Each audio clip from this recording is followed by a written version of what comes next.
G'day. It's your boy Danny D, aka Alaktrician Man, back with another freaking amazing show today.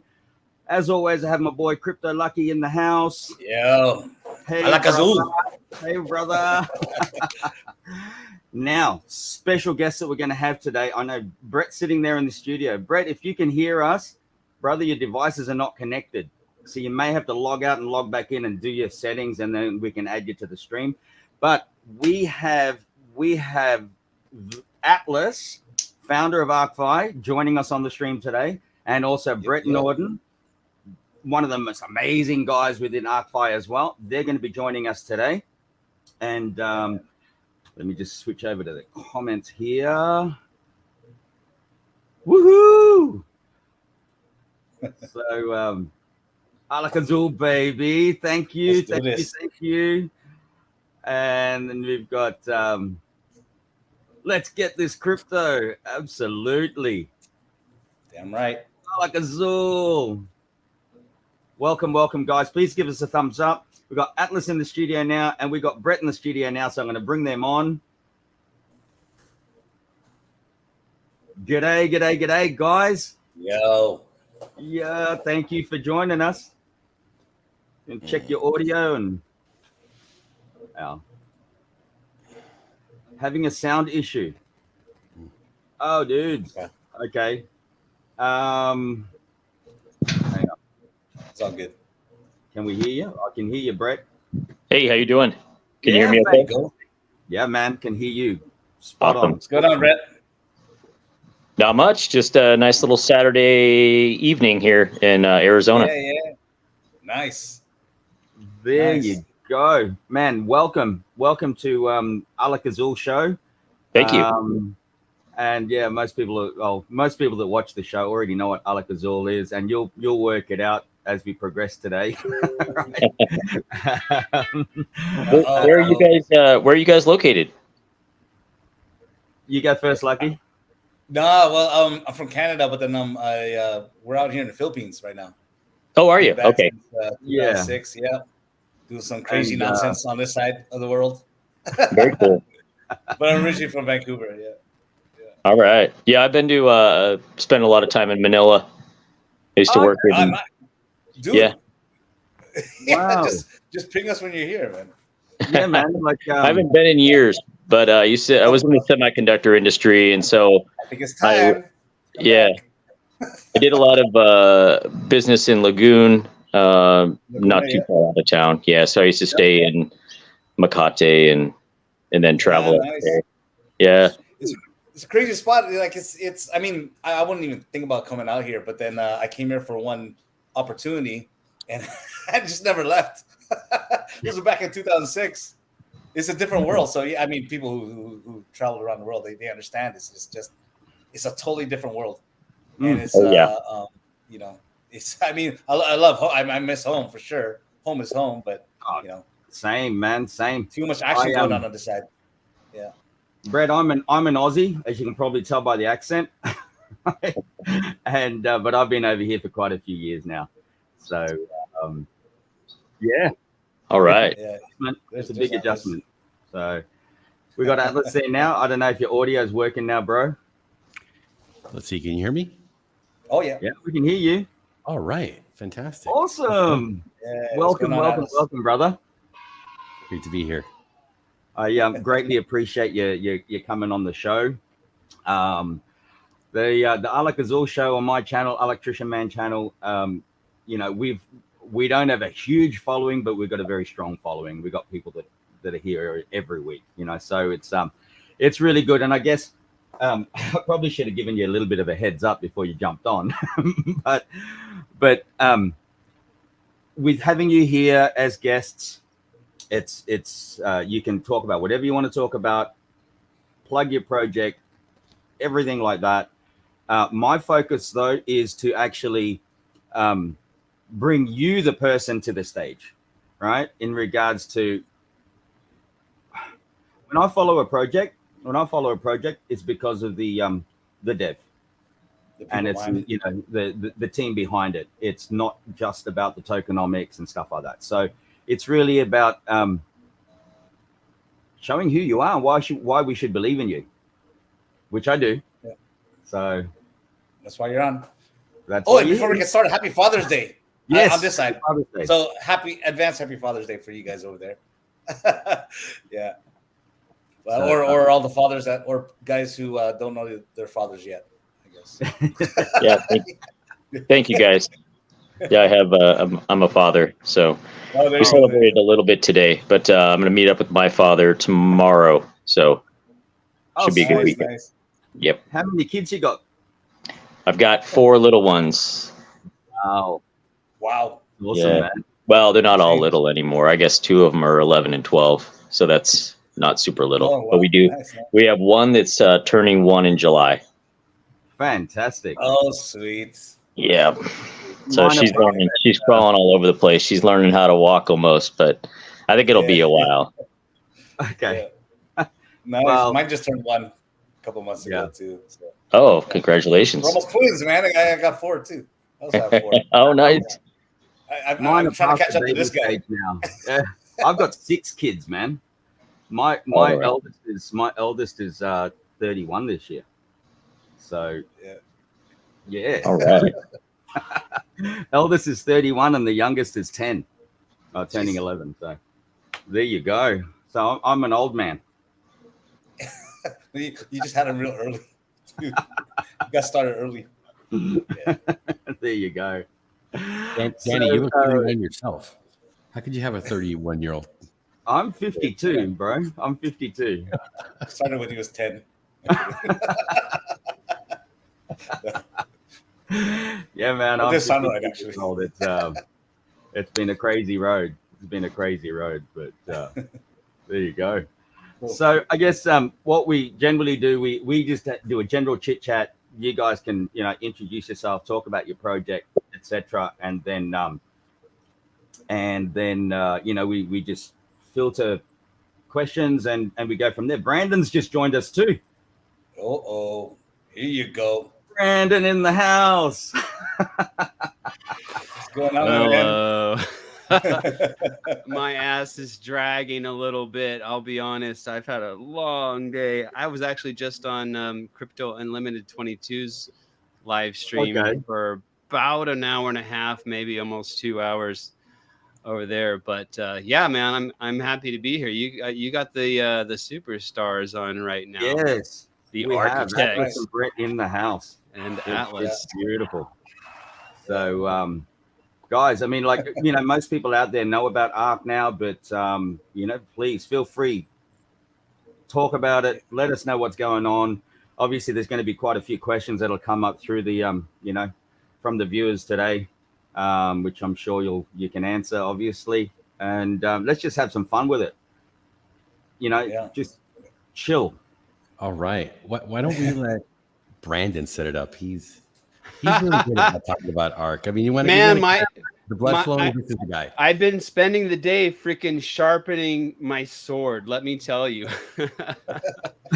So before I jumped on Johnny's stream, I was fighting the good fight in the Forex Shark DAO. So as you can probably imagine, excuse me, I got a little something in my eyeball here. As you can probably imagine, there are some vocal opponents of ArkFi in that Telegram group, right? And so for the most part, I just let it slide and just let it go over my back and don't worry about it. Today, for some reason, I wasn't having it. So, I just was like, all right, keyboard warrior mode. Let's take these futters on, head on. So, yeah. So look, at the end of the day, and I literally just posted this maybe 5 to 10 minutes ago in the DAO as just like a kind of a final word. I'm not trying to get the last word in, but here's what I said. I said, at the end of the day, DeFi is software, right? It's software. It's smart contract. A smart contract is a piece of software. and software is technology, and technology evolves, right? Anybody alive for the past 25 years intuitively understands that technology just continuously evolves and evolves. It gets better, it gets redesigned, new stuff comes online. Yep. And so because of that, for me, I'm not a person that's going to even begin to tell anybody else what to do. I respect people's autonomy. Certainly when it comes to investing your own capital, that's your decision. But for me, I I prefer to keep an open mind. Yeah. And I accept the possibility that somebody might come along and design and invent a better mousetrap. And so that's the way I approach technology, and that's the way I approach DeFi, because DeFi is technology. So, and the other part of my statement is DeFi right now is in a race with the central banks and their CBDCs, right? That's where you insert the boo soundtrack if you've got that one, Atlas, right? So we're in a race. We are in a race with fiat currency. We're in a race with the central banks, and we're in a race. They're probably going to win. Unfortunately, I think the CBDCs will be coming very, very soon. But we're racing for that, and DeFi really is in a race for its life, you know. So considering that we're in this race, and we're also in a race for mainstream adoption, right? We have this little tiny niche of DeFi heads, as I call them, but we're a microscopic little subset of the population of the planet Earth. So there's also this race to bring on millions and millions of new users from the mainstream realm. And so considering that we're in this massive race, I just like to bet on more than one horse. You know, call me crazy, but that's the way I approach it. Well, that's a smart move. Man, I like to think so. Yeah, I you know. Call me an ape, man. Call me an ape. I don't care. Hey, bro, look at this. We won't go into it. But yes. Everyone look. I agree. I mean, Danny and I were talking about that yesterday. It's like, you know, code is code. That's the last piece of the puzzle. But what it starts from is from here and here. So I mean, it's all business rules translated to code, and you know, ultimately the intent of the developer, of the founders, right, has to be ultimately pure to then better the economy, better the person's life. You know, extra opportunities to earn money using DeFi, using crypto, right? That's why we're here. So people like Atlas and Brett and, you know, Forex and even BT and all these guys that, you know, the OGs, they're all trying to experiment and build something solid. Now, exploits happen, right? Code is not 100%. I mean, there's always, how do you trust the auditors? Like, we're at that stage, you know, that's what happened a couple of years ago too, right?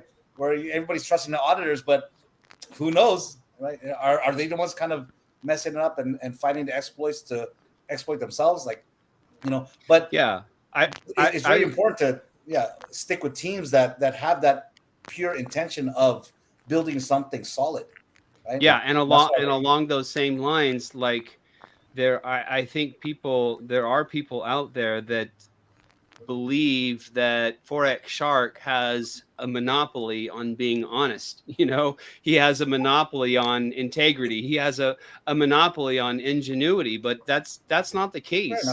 You know, so it's definitely, I mean, for me, again, I allow my mind to have the headspace and the room to realize, yeah, there might be other people out there that are honest developers and they have integrity and they come up with, you know, innovative designs.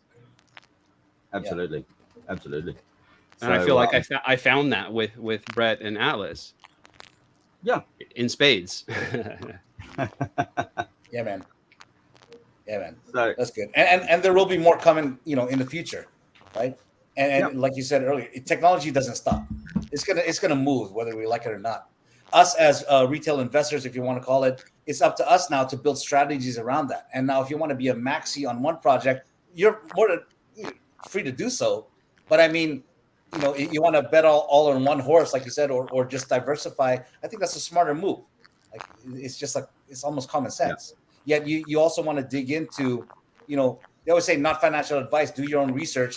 This is why we're here again, helping people do that research, getting to know the people, getting to know the developers, getting to know like the founders, to see why they're doing this, what makes them tick, and I love the certain mechanisms that Ark implemented that kind of solved certain issues that Drip ultimately had, and Drip solved stuff that Flow had. Right, that you can always keep improving. You're not hating on each other. It's like, an iterative process. Yep, it is. I mean, collaborate, not compete.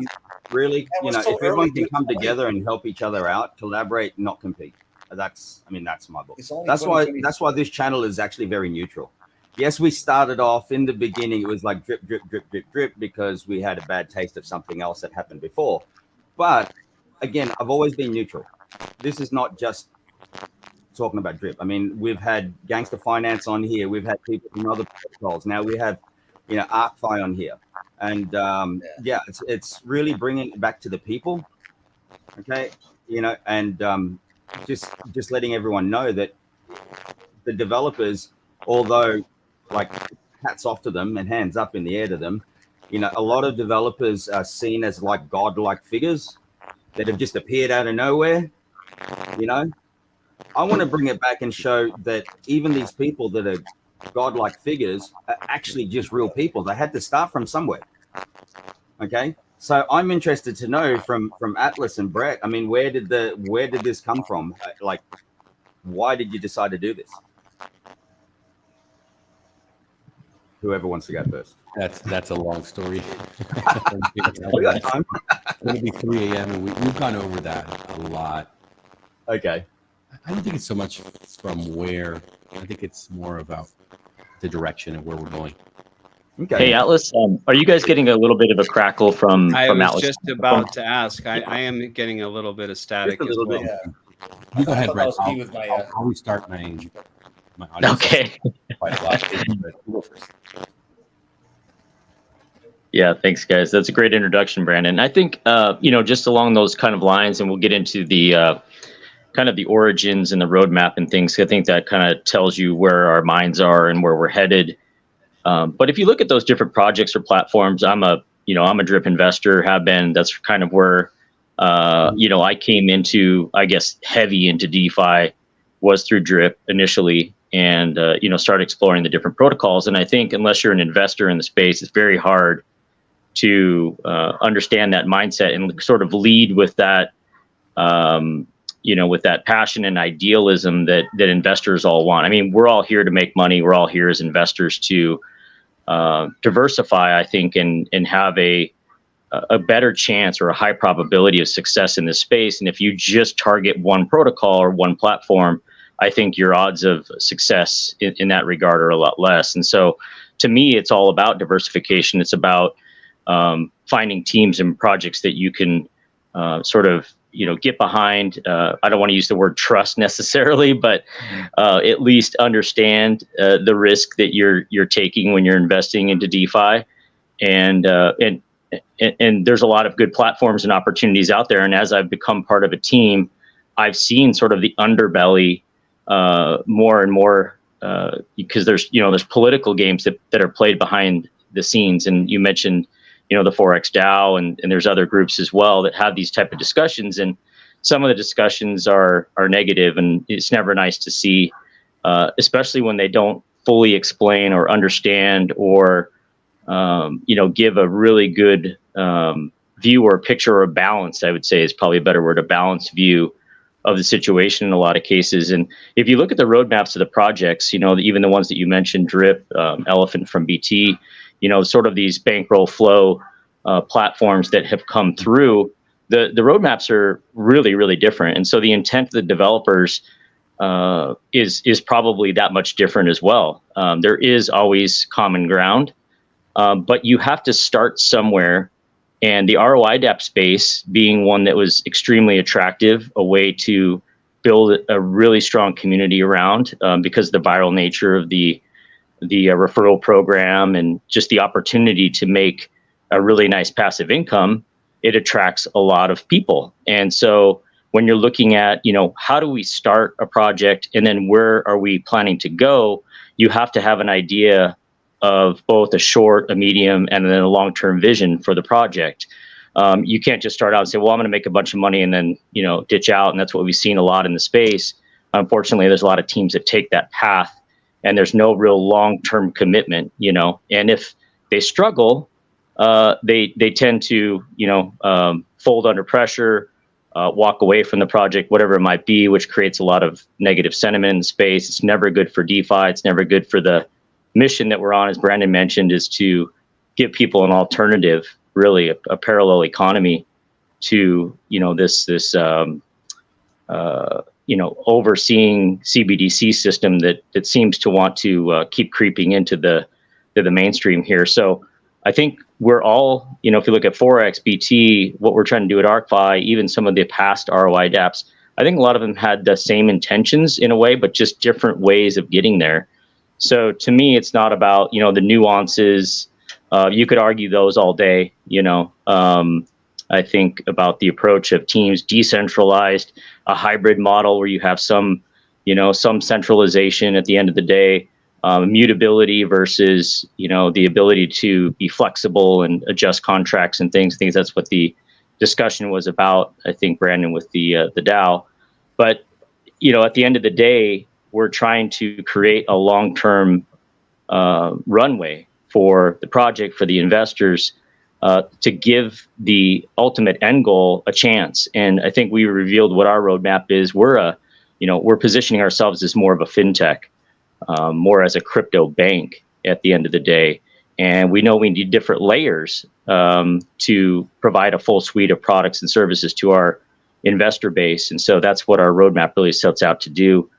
And, with the right support, with the right integrity, with the right community building, which I think we have a huge step forward and advantage of, just the way that the teams handled itself, the communities responded to, difficulties, recent price adjustments, things like that. We've really seen a rally come back. So I think there's so many different pieces to the puzzle that you have to be able to put together as a development team, but then also as community leaders like yourselves, to make something have a chance to have a high probability of success. So there's a lot of different elements you have to put together to make to bake the cake, all the different pieces of the recipe. But at the end of the day, I think we're all trying to bake a cake, or maybe it's a donut, or maybe it's a turkey. We don't know. But I think it's all something that people will ultimately want to consume, that people in the DeFi space that have the same intentions we do will align with. And if we show, our moral intent, our intentions are pure, we're not here to rug, we're not here to scam, we're not here to change the rules of the game, I think people will rally behind that, and we're in for a very long run if we do it in the right way. So I think culturally we're on the right track. Financially, we're on the right track. We have an ecosystem now that can generate income, that can provide support for development, that can provide support for external investments, utility revenue, things like that we know need to be developed to sustain a project. You can't just move money around inside of an ecosystem and think it's sustainable. So when we first set out, we knew that we had a challenge, because the ROI DApp space is obviously one that's gone through some turmoil in the last 6 to 9 months. And we had to come out with not only sort of an incremental innovation in terms of how the ROI DApp space worked, but then also lay a foundation for future investment. And so we added some components to the ecosystem, specifically the legacy NFT, which is really our long-term investment fund, and how we intend to generate revenue and build additional utilities to come back and feed the ROI DApp. So I think we made some additions. I'm not sure if there's any other ROI dApps that have something like the legacy NFT. Maybe there's some some twists on that, but I think that's definitely a first.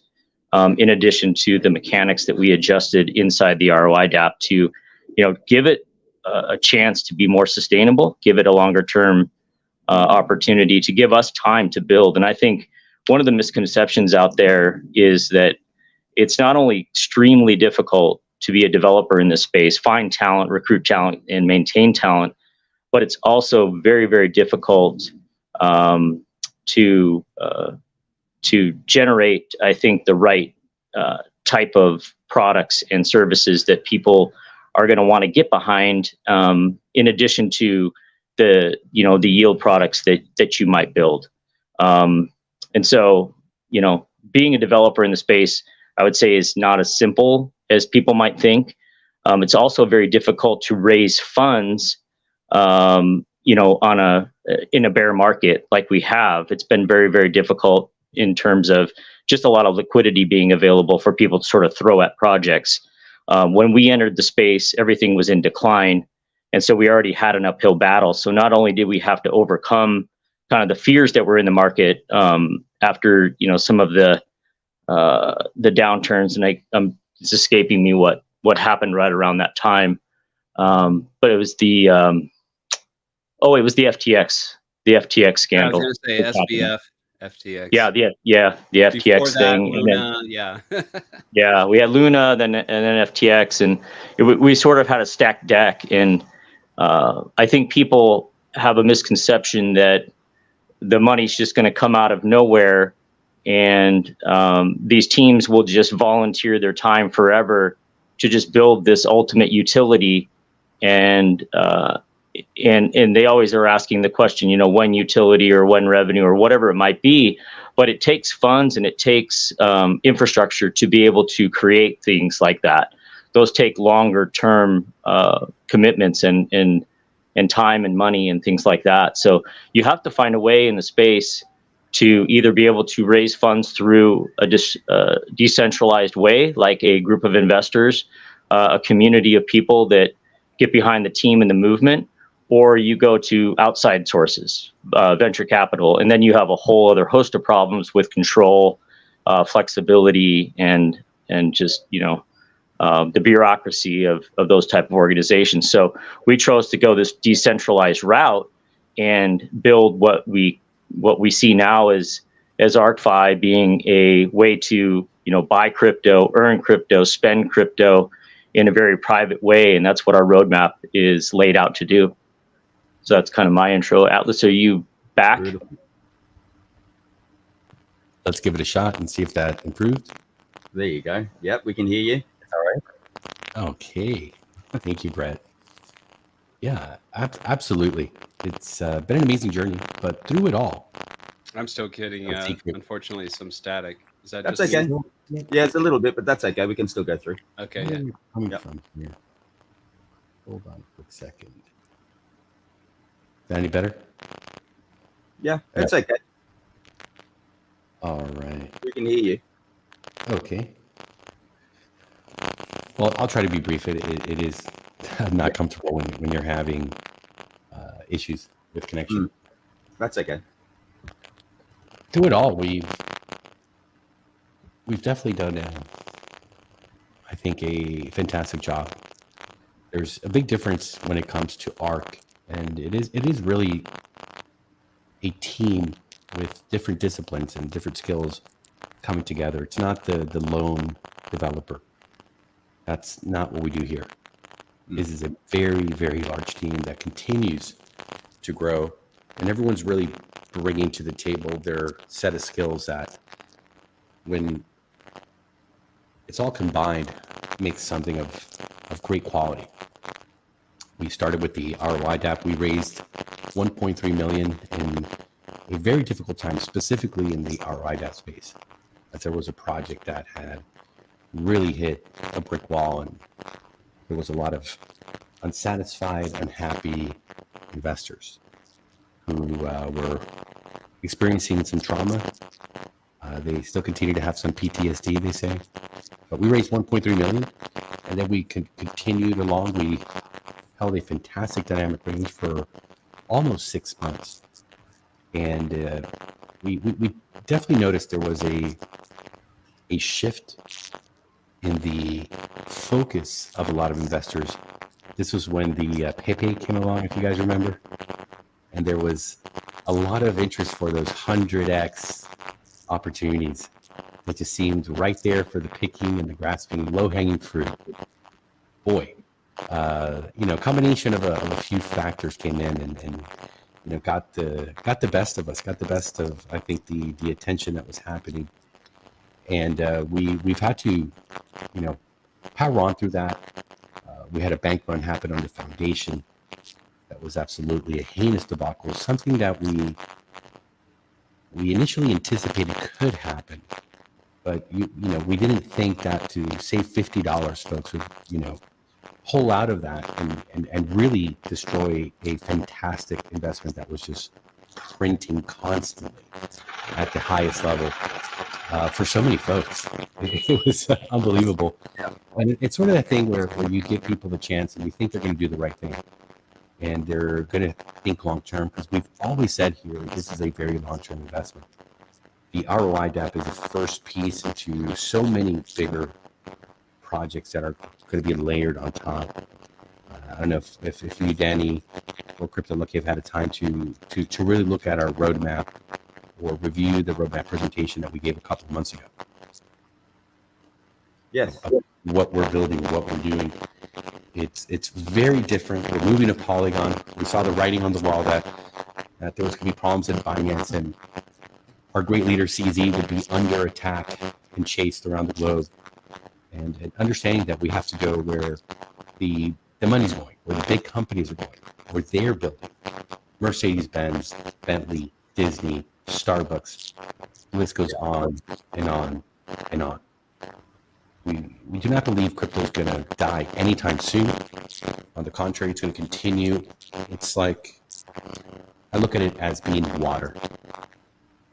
You can't contain it. If you try to, get a lake and put a dam on it, you can control that. Before you do that, you have to divert it. Or holding water in your hands, it's going to find its way to continue. And if America's clamping down, then there's going to be MICA that's happened here in Europe. We're seeing Asia, in particular Hong Kong, forcing every bank to open bank accounts for any crypto project that is wanting to do business. So we see a future. We see what we want to build. We have our aspirations also. Really focusing on using zero knowledge, going into decentralized VPN, moving away from a lot of decentralization and seeing business opportunities that are before us. So the ROI DAP is the first piece, and probably what most of the folks in this space have looked at ARK for, but we've been planning and building this for quite some time. So it's just a matter of going to the next level and completing that. We're just about finished with our on-ramps and off-ramps, virtual anonymous cards, as well as physical cards that get sent to your mail and can go to the ATM. Fantastic price points where everyone except sanctioned countries, I'm not going to name who they are, but most people know which those countries are not going to be able to be customers here for obvious reasons. But we're very clear in our path, and we're understanding that there's a lot of folks around the world that are looking for passive income, that are understanding that inflation is upon us. 100% inflation in Argentina, 90% devaluation of the currency in Lebanon. These folks do not trust their banks.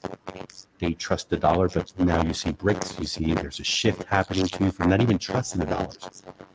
It's like the dollar's sinking and everyone's jumping off of it like the Titanic, trying to swim for shore and get away from the mayhem that's ensuing. And it's not something that happens from one day to the next. It's a long process. However,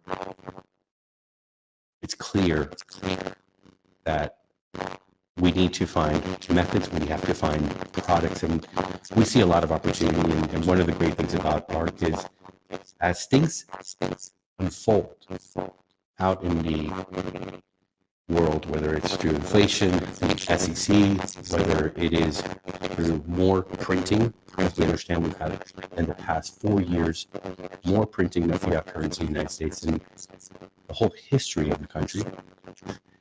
There's not much math you have to do to understand this is a broken system that's standing on its last legs. And we see a lot of opportunity as they're attacking the on and off ramps, the traditional exchanges, to come in and use the tools we can to offer to all these customers. We're just seeing now Binance leaving the Netherlands. And I'm not talking about Binance US, I'm talking about Binance.com. They're pulling out of the Netherlands. They're going to pull out of France next. They've already left Canada. I mean, how many customers are left stranded? How many would want to have our fiat on-ramp and off-ramp services where within 30 seconds you could load your crypto, have a virtual Visa, MasterCard, go shopping, pay your bills, put gas in the car. We have studied this very carefully. We're just in time to deliver that. As we move over to Polygon, we're going to be launching our own gold-backed token with Singapore vaults, Swiss vaults, Dubai vaults, understanding that CDBCs are coming. Stablecoins are going to be attacked. Do not fool yourself in thinking that everything's going to stay the way it is. They want control. We understand what the regulations are, what the big companies like JP Morgan are doing. They're going for tokenized commodities and assets. So we're going where the money's going again. So we're having a great time. It's absolutely fantastic.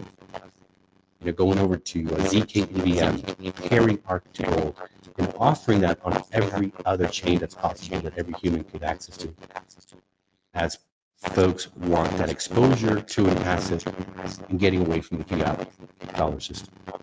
Let's get this crypto. Hey, Atlas, just for a second, mate. On your audio setting there, have you got echo cancellation on?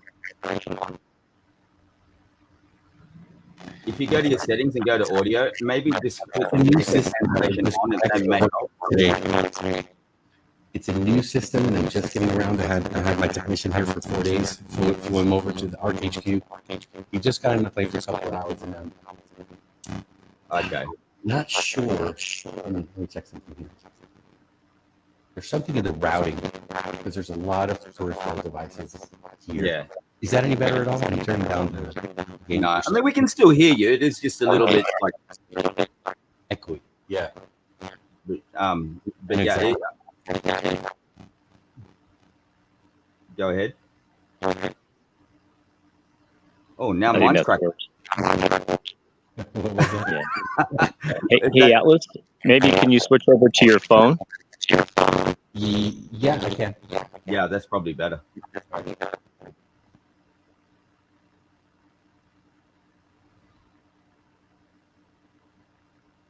There you go. He'll be back. There you go. Totally agree. You've discussed this like many times too. Just the fiat on ramp, off ramp. That's important. Crypto is really made to be peer-to-peer. What's happened with your audio? Well, mine too.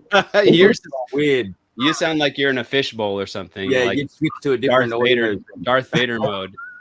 I am your father, Luke. Yeah. You may have switched over to the other thing. One of the things I wanted to say to tie in with something Brett said about how, you know, everybody wants some passive income. And so Say the something, thing bro. with the thing with There you go. Hey, What's Shannon. up, Shannon in the house. Hey, what's going on, Shannon? Good evening, fellas. All good, man. Being amongst all these legends right here, man. Who could complain? Table of Kings. Definitely, man. Here for the feast. Love it. Also, Yeah, Danny, Yep. there's a YouTuber. I'm not sure if you're familiar with him. It's Crypto Fergie. He's Y'all in need the a big chat mic, right yeah. now. Oh, as awesome. Hey, do you want to jump on as well, Crypto Fergie? I can DM Danny, him I can't even hear you right now. Send the link over. That would be awesome. And just for the people that are watching as well, I've touched base also with Scott, the investor, and he's going to jump on sometime in the coming weeks. And also, Crypto Kings is on next weekend for our live stream. So Sweet. that's awesome. More and more people coming on. I don't think I actually have. I don't have Fergie in my DMs. So Fergie, message us over on Telegram or whatever, and then you can. Oh, would love to, but I'm in bed 3 a.m. Oh, you're on that part of the world as well. Oh, that's true. By the way, Atlas, it's also, I believe, 3 Yes. a.m. where he is, and I know he's been up all Yes. day as well. So Yeah, definitely, I a really big one for appreciate both of us. that as well.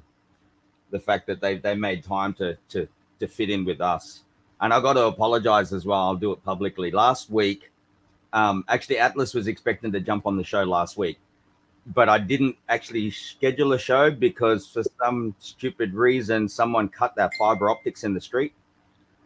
And I wasn't sure if it was going to be back on. Yeah, so we had no internet for quite a while. And I had to really push with the local government to jump on board and go, hey, man, this needs to be fixed. There's a construction site up the road, and the line was running across part of their property. And instead of waiting, they just went and cut it and affected everyone in that whole area. Holy crap. So I had to do a big push with the local government, 2 different local governments, and they sent out 6 teams in the same day, which is really amazing. So wow. But that's why I didn't schedule a live stream last week, because I didn't know whether it was going to be back on yet. But luckily, it's all sorted out now. So yeah. What I was starting to say is that Brett talked about people like income, people enjoy passive income, and so because of that, the daily ROI DAP, just generally speaking, it has a ton of appeal. Product market fit is there, and so it's the type of product that can grow rapidly just in and of itself. Like all you really need is a well-designed daily ROI DAP with a robust referral system. That sucker is going to grow. Especially if you have mechanisms built into the DAP that result in customer satisfaction, right? Because it's a DeFi product. It's a product. It has customers. So customer satisfaction is a thing, especially when you're trying to grow it and bring in new users.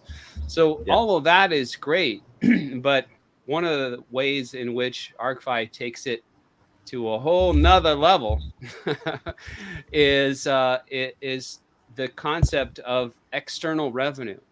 So I believe I might be off on this in terms of the roadmap, but the first source of external revenue for the ArkFi ecosystem is going to be the on-ramp and off-ramp services.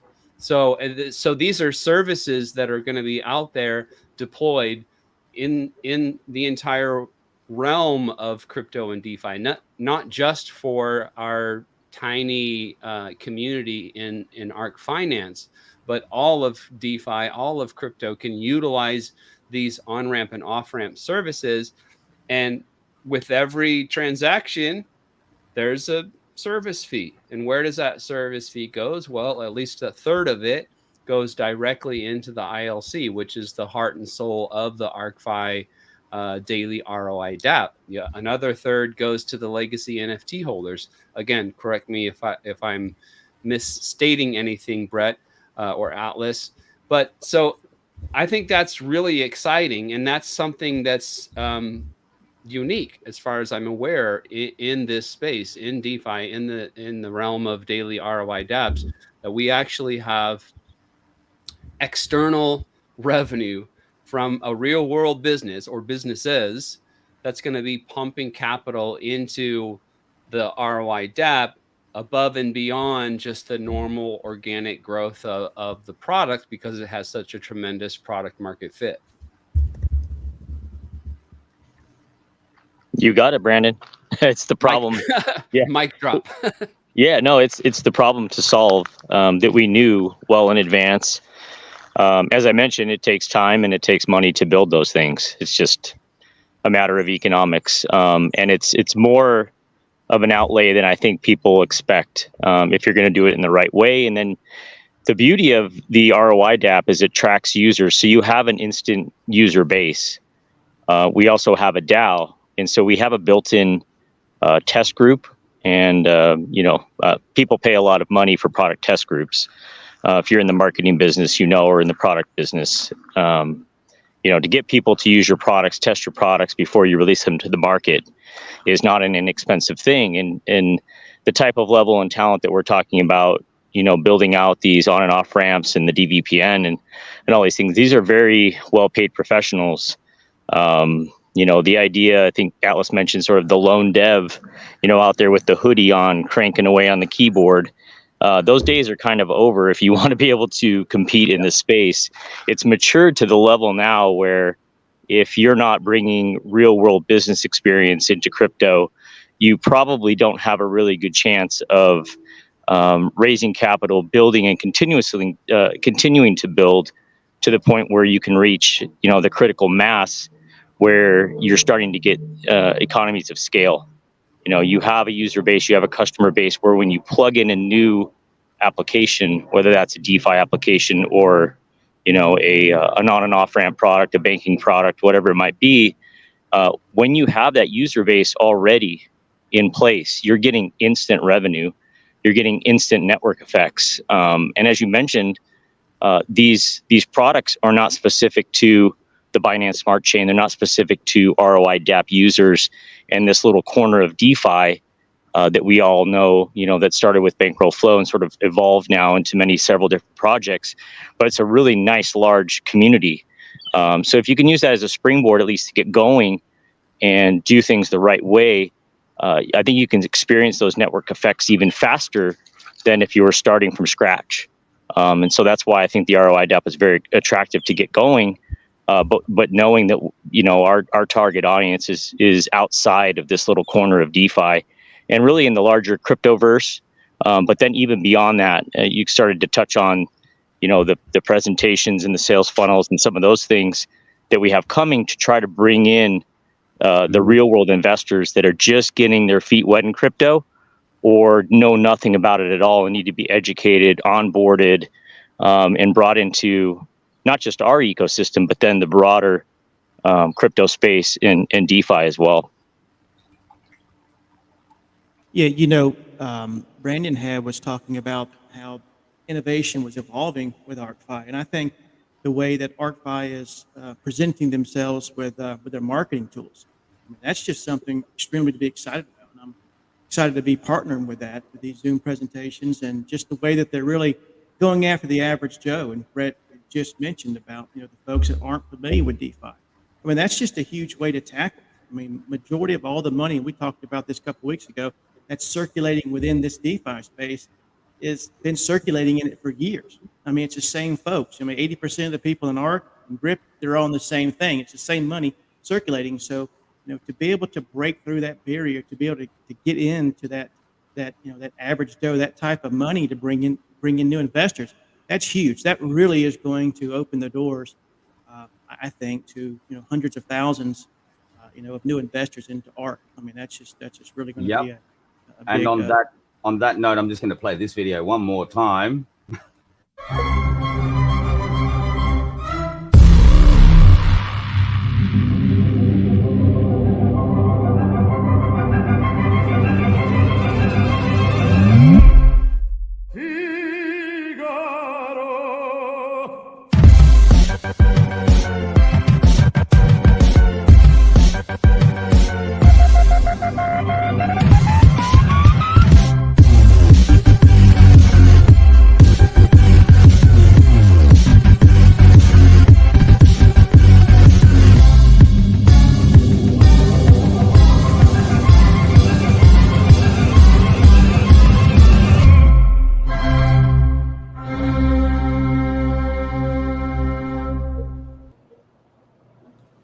I had to do that shameless plug. Hell yeah, I love that. And I guess that's where we are with Blocks Media. That's the key. Onboarding new people that know nothing about crypto and teaching them about it, teaching them about blockchain, talking about cryptocurrency, teaching them about different kinds of cryptocurrencies, teaching them about, security issues and things like that. So when they do step into the world that we're in and the space that we're in, they're more prepared, and they've got the tools to be able to be successful in it. So, Shannon, as you said, we're just cycling through the same people all the time. So we need to take that step to, take it to the next education. And what you just did, I think, was that you, Crypto Lucky, standing right. up, presenting? Yeah. The fat kid pointing at the screen. Yeah, that was me. That was me. Yeah. Nice. Well, that's really what it's all about, education. And, not only do you attract new investors, but you attract solid, informed investors. That's the best kind, the ones that, that you educate, that gets it and understands kind of what they're doing, how the system works. You have a more solid investor, which is going to go tell other people. That's really how it works. That's how marketing works, word of mouth. You come in, you educate, they learn, they're making money, and they share with their friends or families, and that's the big connection. I think, and the way you guys are approaching that is, it's fantastic. And thank you. Yeah. Thank you. Again, there's lots of action. I mean, we're on the other side of the world. Like, we're in the Philippines right now, and we call it the masa. It's a majority of people. This is what crypto is really meant for: the unbanked, banking the unbankable, right? And so now, however, the education level is quite different as well. And there's such a huge gap. I mean, we've been to many conferences, conventions for blockchain cryptocurrency. Again, my background, my other company, we actually were instrumental in writing the first law to help regulate crypto and blockchain in the Philippines and actually in all of Asia, pretty much. This was back in 2018. So we're coming from the regulator side, which is important. But at the end of the day, technology and the everyday user, the gap is so huge. And so that's the key. When I went to all these conventions, everybody's just talking to each other. It's great, developer to developer. Okay, all these nerds and stuff is great. However, how about the people that actually need it? And so that's exactly what we're doing with Blocks is Blocks Media, is to then educate people. Hey, all I hear about is Bitcoin and there's a scam that just happened, and what do I do? Like those type of people. And if we're able to then take them, okay, don't invest in anything yet or get involved on that side. Let's go to the very basics. What is crypto? What is blockchain? How does it affect our lives today? What is out there? I mean, there's a lot of money inflow from to the Philippines from people abroad, people going outside the Philippines, sending money back to their families, and money remittance alone, crypto already solves that. Like if our families abroad have a way to access crypto, unfortunately Binance is shutting down, but there are other licensed exchanges out there where you could then convert your fiat to crypto. You send it over 3 seconds and 3 cents. They're going to get it instead of paying these wild, money remittance fees. That alone is a use on the other streams before. On the previous streams we've mentioned as well. We have the luxury of having a P2P system within our Binance over here. Oh, the Binance. I didn't know that. I didn't know the US. I showed you the other day. Brandon didn't know about it, and Shannon didn't know about it either at that time. Yeah. P2P works fantastic. It works like seamlessly. It's awesome. So and with Ark, developing that on ramp, off ramp, that's exciting because that's what we need. That's exactly what we need, right? Yeah, exactly. Thank you. Yeah. I actually posted this onto not intentionally. It was just when I was scheduling the stream. I actually put it on my normal Facebook page as well, right? My normal profile, and so there's people watching. They go, "What are you talking about, Danny?" I guess they're not in our, but yeah, all good. We're talking about changing lives. That's what we're talking about. Absolutely, and that is a great video. I mean, it really is. It's captivating.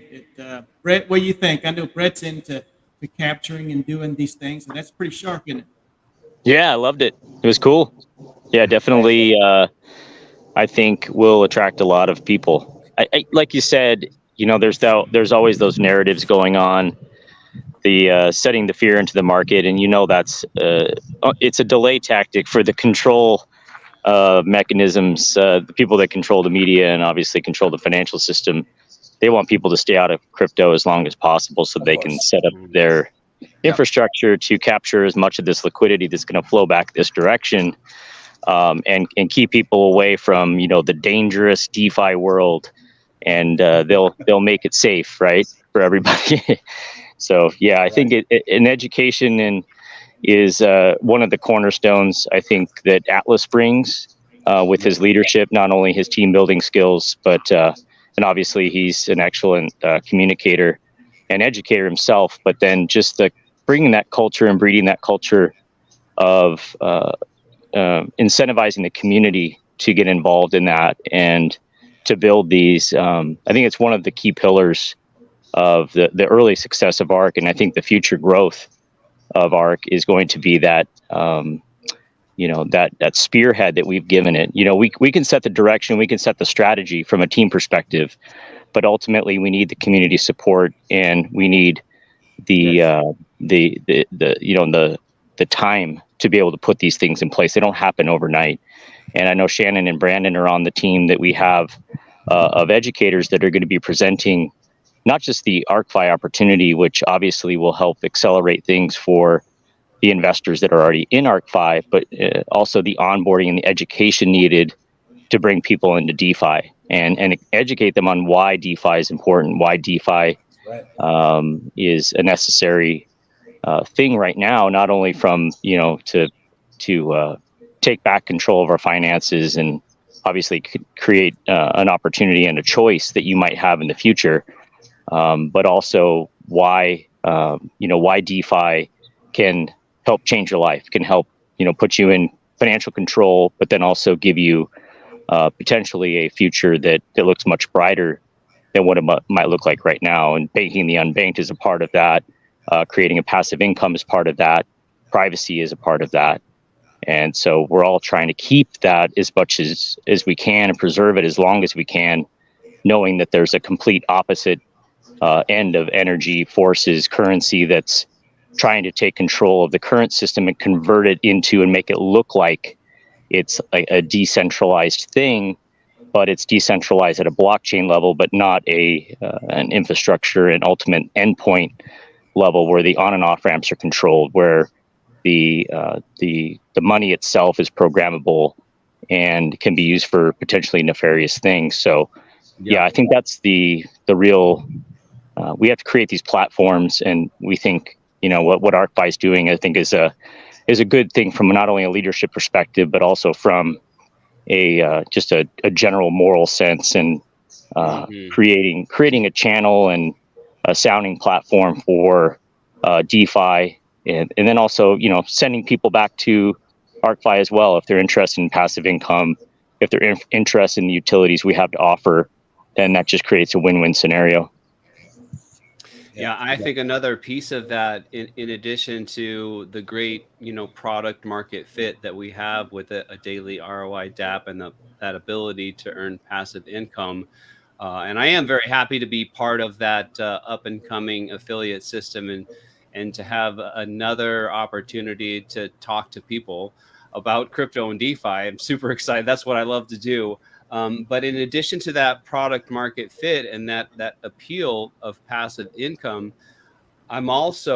we are also selling it or marketing it as an escape route, right? And we get to we point out the serious flaws with a debt-based fiat currency system, and with the idea that every single unit of fiat currency, dollars, euros, yen, it doesn't matter, every single unit is created out of thin air, and it's loaned into existence. So of course, you know, you have constant debt that just keeps growing. You can't do anything but grow. You can't have anything but more and more and more debt.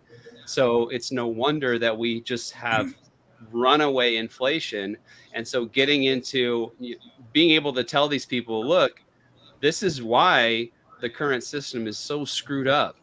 And not only can you take some of your money and sort of have an escape, like we're giving you an escape route. Not only that, that's just great in and of itself, but the money that you're able to run away from this horrible fiat debt-based system, you're going to put that into something like ArkFi. Now you're going to have all the benefits of this passive income and a growing investment and joining the whole community and all the rest. So I'm super excited to be a part of that. And I also think it's going to be just insane in terms of the hyper growth that I believe is coming for the ArkFi ecosystem. I went through an example on the last stream that I was on, just a really conservative example. So the whole point of the affiliate system is that so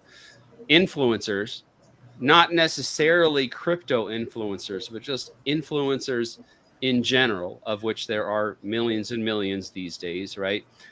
An influencer can say, hey, look, there's an opportunity here to earn some passive income. I really like it.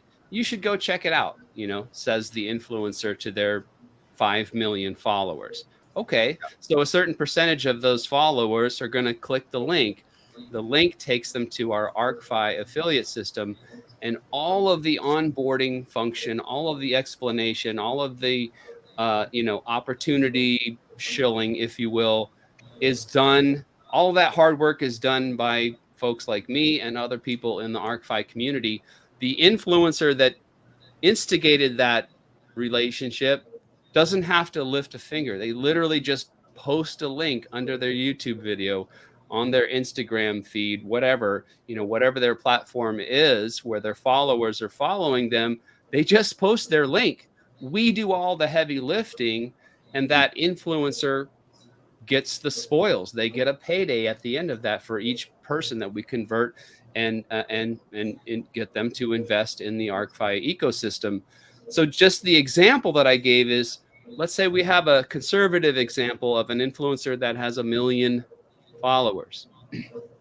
Just 1% we convert. 1% of that 1 million followers gets converted and buys into or invests into the ArkFi ecosystem. That's 10,000 new users. We have a little over 5,000 wallets in the vault. So we're almost tripling the vault accounts with one influencer with 1 million followers. It's not hard to do the math there and think, man, this could be really, really huge for ArkFi. And only, as far as I know, only ArkFi is doing this. Yep. That's why. And ArkFi is not the new shiny toy that's out there. Once people truly understand the vision and the roadmap and how the team is pushing through with everything. I mean, all you hear right now with all the FUD is about price and what's happened and exploits and bank runs and stuff. That happens.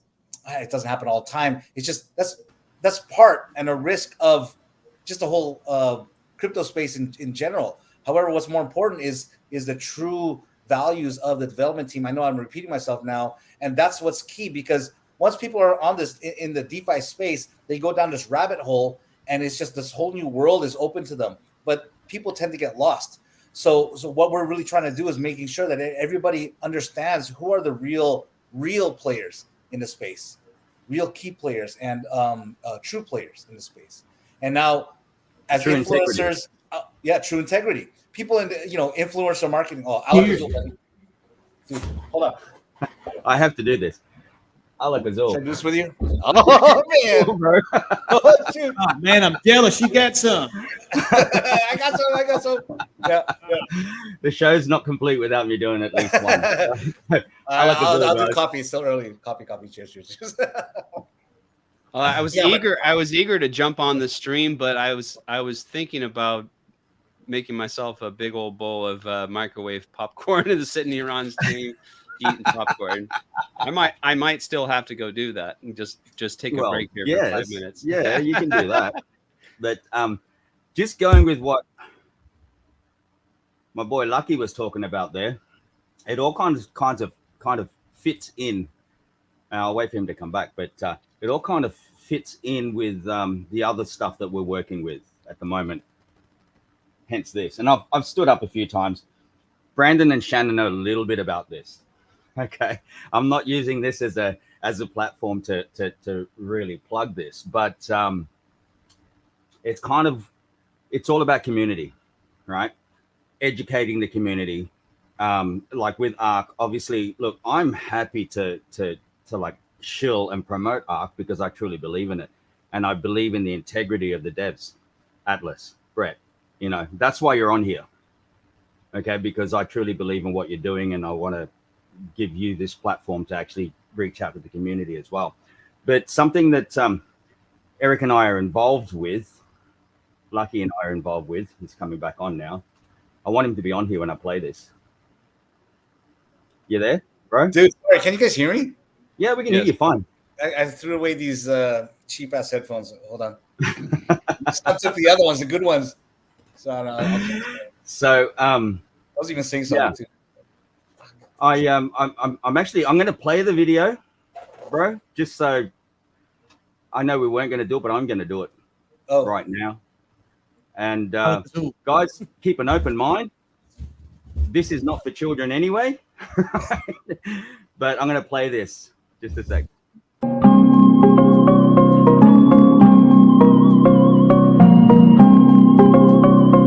This is a Rosetta.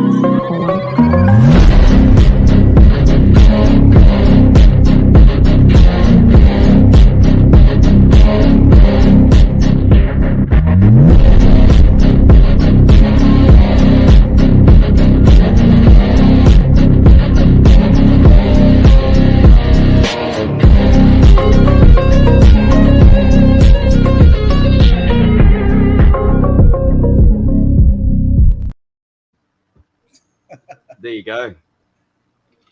What's your thought? Let's go. Solid.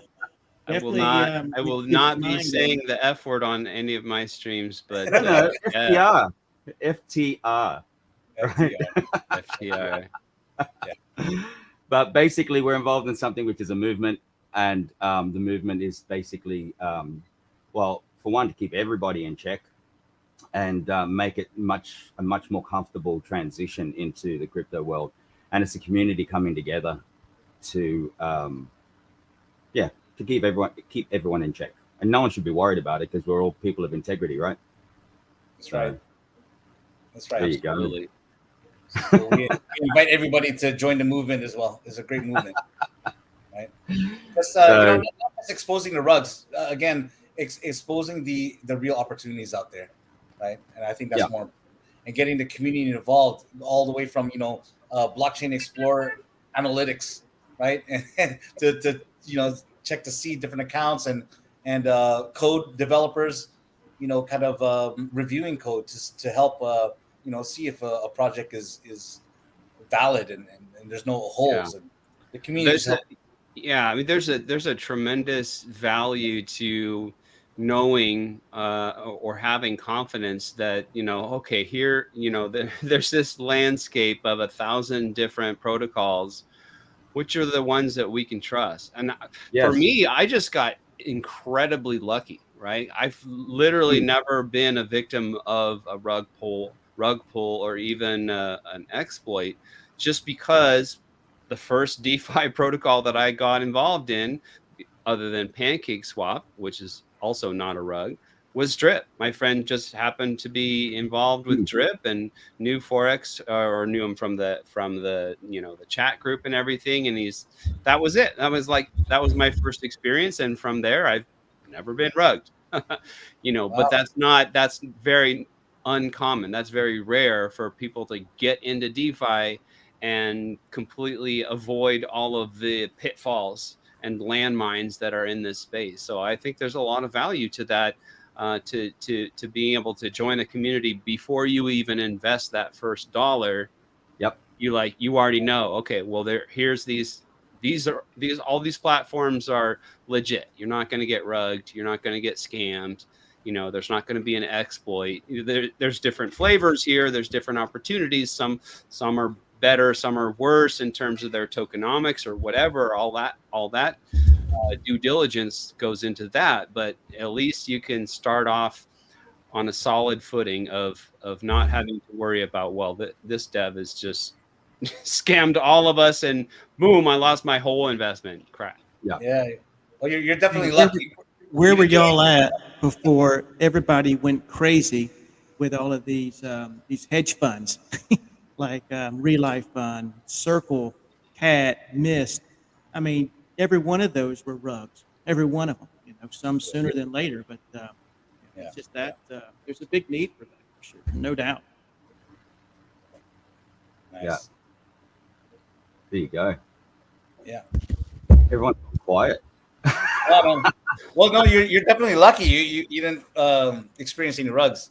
I've experienced many. Yeah. I was Did you not hear me? on the Tron side, old school Tron chain, and all those. You know, Damn. Yeah. you know, Hex Yeah. was a great project that I you know, that was one of my first real money makers was Hex, and it's still great. I mean, the stuff that he's doing on Richard Hart's doing, I mean, that's also great stuff, which is something we're not you know, we're talking about ROI type platforms and moving forward, mixing, you know, meshing DeFi and TradFi, and you know, very exciting times right now. But yeah, compound finance, all the old school stuff pulled together, right? And then Hex, yeah. So, but there were rug pulls have always been there ever since, right? Exploits. I mean, that's got to be super disappointing too. I mean, it's one thing to invest some money and, you know, oh no, the token price went down and I'm down. But you know, even with a 95% drop, for example, in the price of drip, you're still making money. You know, even if the price drops 95 freaking percent, you are still green on the investment after a year of you know, daily compounding. So you know, that's one thing to lose money on paper, but it's an entirely different scenario where, oh crap, Dev just told all the my investment is 100% gone, no chance for recovery. Yeah. You know, no light at the end of the tunnel. It's game over for that $1,000 or whatever you did. So there's a lot to do for just completely being able to avoid all those potholes. And really, it's a great way to do that too. You don't want to just go to one YouTuber or one, you know, expert guy that's selling a training course online or something like that. You know, then it's just one person. But if you have an entire community that sort of pools together all of their experience to say, no, look, all of us collectively have been in this space for, you know, years, and we know what's up. We know the solid protocols, and we know what to avoid. That's right. Yeah, that's right. And that's key to understand too, is that these protocols, even like ArkFi, it's not stopping. It doesn't stop. You can't stop the code. It's already there. So like I know you're referring to Drip, and ArkFi is exactly the same, where it's not stopping. It doesn't matter what the price is. It comes down to your own strategies. Again, we always say DeFi is a solo sport. These programs are already there. These projects are there. These products are there. It's how you yourself, because you are the bank now, how are you going to protect your finances and ultimately earn and protect? And so once you know that, you know, like ArkFi is here, it's here to stay because it's not stopping. Doesn't matter what the price is going to be. That's ironically, that was one of the pieces of FUD with which I had to deal today in the DAO.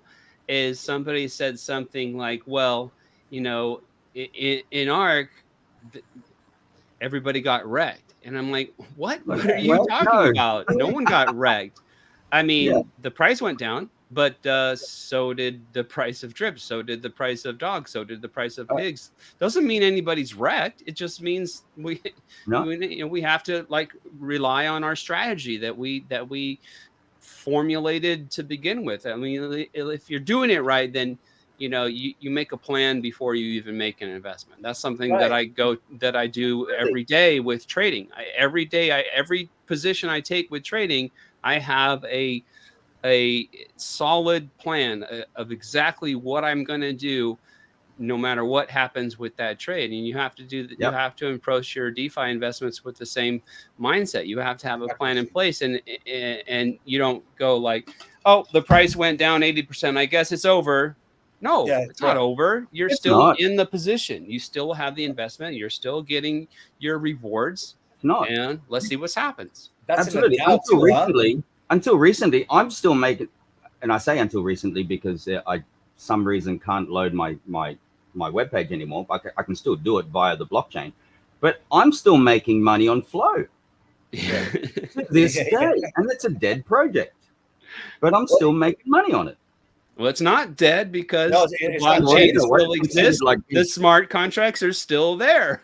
It lives on. Absolutely. You know, you renounced the ownership of the contract, so you're not able to actually improve on it, but it's still running. That's what I mean. It's still running. That's right. And it is.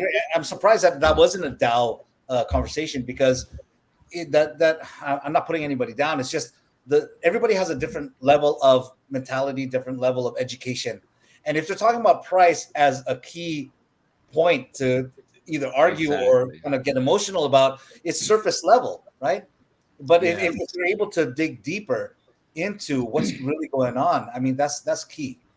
That's why I said I'm like, dude, the only thing that you're gonna say negative that's actually true is the price went down. If that's all you got, then just go away. Freaking go away, because you can say that about so many protocols. Like, I don't want to mention any of the names I just did a second ago, but if that's all you got, just get out of here. I mean, the price went down. Okay. What about it? And maybe that's their strategy. Just like a trader, you're a trader as well. Some of the best trades is not to do a trade for that day at all. So you decide on if you're going to click that button or not. But you make that. Again, it all comes back to education, right? That's right. If people are taught the right way, and they understand what they're getting into, then you would have less people saying that. I mean, that's the reality, right? I have people all the time as well message me, oh shit, it's going down to 1 cent. I mean, really? Like, understand it. If someone says, oh, this is a scam. Well, once you're educated, you go, no, it's not. Because you actually understand what's going on in the system. Well, we accept that people are like that. So, I mean, it's just a matter of, it's our responsibility, our obligation for people who have been in the space to just keep educating. That's all we can do. Because once they are, you could easily flip those type of people around anyway. You know what I'm saying? From negative to positive, once they understand. So it needs to be as a community coming together. I'm at the point where I'm like I'm not really interested in spending too much of my time and energy. And today was kind of exception. I kind of I was roll up my sleeves and go into keyboard warrior mode here for a little bit. But for the most part, I'm like, that's not really an efficient and a valuable use of my time and energy to participate in this infighting within our tiny little corner of DeFi. I like that expression that Brett used a couple of times. We got this little corner of DeFi. That's not where the money is at, right? So I'm much more interested in spending the majority of my time and energy trying to reach people outside of our little corner. So I slipped a little bit, and like I said, I had at it on the on the keyboard there for a few minutes, but Just while we're talking, any of the guys that are watching out there, if you have any questions for Atlas and Brett while we've got them on here, please type away there and we'll address those, because obviously it's like middle of the morning, early morning for Atlas over there. So if you have any questions. Can you guys hear me any better? Ooh, yes. More crackling. Oh, man. There's the silky smooth voice. There's that rock star. Okay, sorry about that before. That's okay. Yeah. Speak away, brother. Listen, Brett, I know, on the roadmap, you guys already thought this out, well, I'm sure. But if there are openings and opportunities to work together on even like the crypto banking part of your the roadmap and this stuff coming up. We are involved on this side with many other projects and developers as well. And if there's something that of value that we could bring to ArkFi, just let us know. Right? It would be good to maybe do other calls outside of this, just to understand the real path and how you guys are, the architecture and how you guys are putting it all together. There may be connections that we have as well on this side. So just let us know what you need. Yeah. Fantastic. Thank you. And there will be a lot of opportunity. We are developing a network marketing referral system for these utilities. So as you're on the YouTube, instead of saying, hey, by the way, today's stream is sponsored by NordVPN, check the link below. You're going to help the channel. You're going to save 30% off on a year subscription. You're going to be able to do that for ArkVPN. Oh, beautiful. And as you sign folks up, you're going to be able to grow and have passive income without really having to do much, just using our products. Or if you're getting involved in ArkNet, you're also, by holding ArkNet, get opportunities to run nodes as well as to earn fees in the whole system, as well as really having the opportunity to save on the transaction fees when you're loading cards, when you're offboarding, which, by the way, one of the great things that we didn't say before, but I could tell you that with our virtual cards, our Visa MasterCards, you have cash back at over 86 different merchants, 5% cash back. Nice. So we're talking here about Bass Pro Shops, Sephora, Crate and Barrel, Under Armour, Carnival Cruise Lines. Oh, hell yeah, I'm going on a cruise. Gap. I love you cruises. Go to the Gap. You can go to the Hard Rock Cafe and get 5%. You can go to Krispy Kreme's and get yourself some donuts. Oh, that's my breakfast tomorrow. Love Neiman that. Marcus, the Outback Steakhouse. I'm sure There they'll you have go. you one of those. Dude, checking all the boxes. You're making me hungry, Old man. Navy. Happy Father's Day to Guitar me. Center. I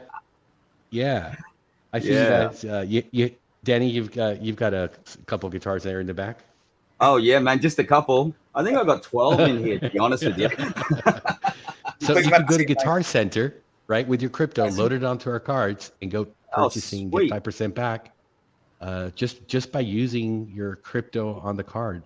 Wayfair, That's Williams-Sonoma, for those of you that like wines. Under Armour. I mean, come on, guys. Yeah, man. There's a lot to be done here.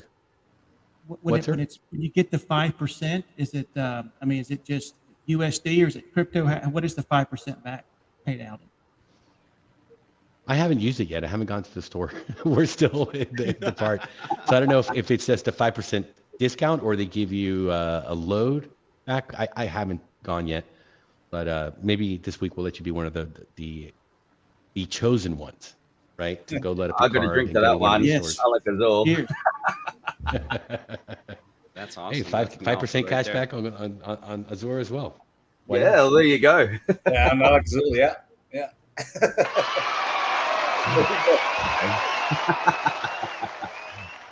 Put this up on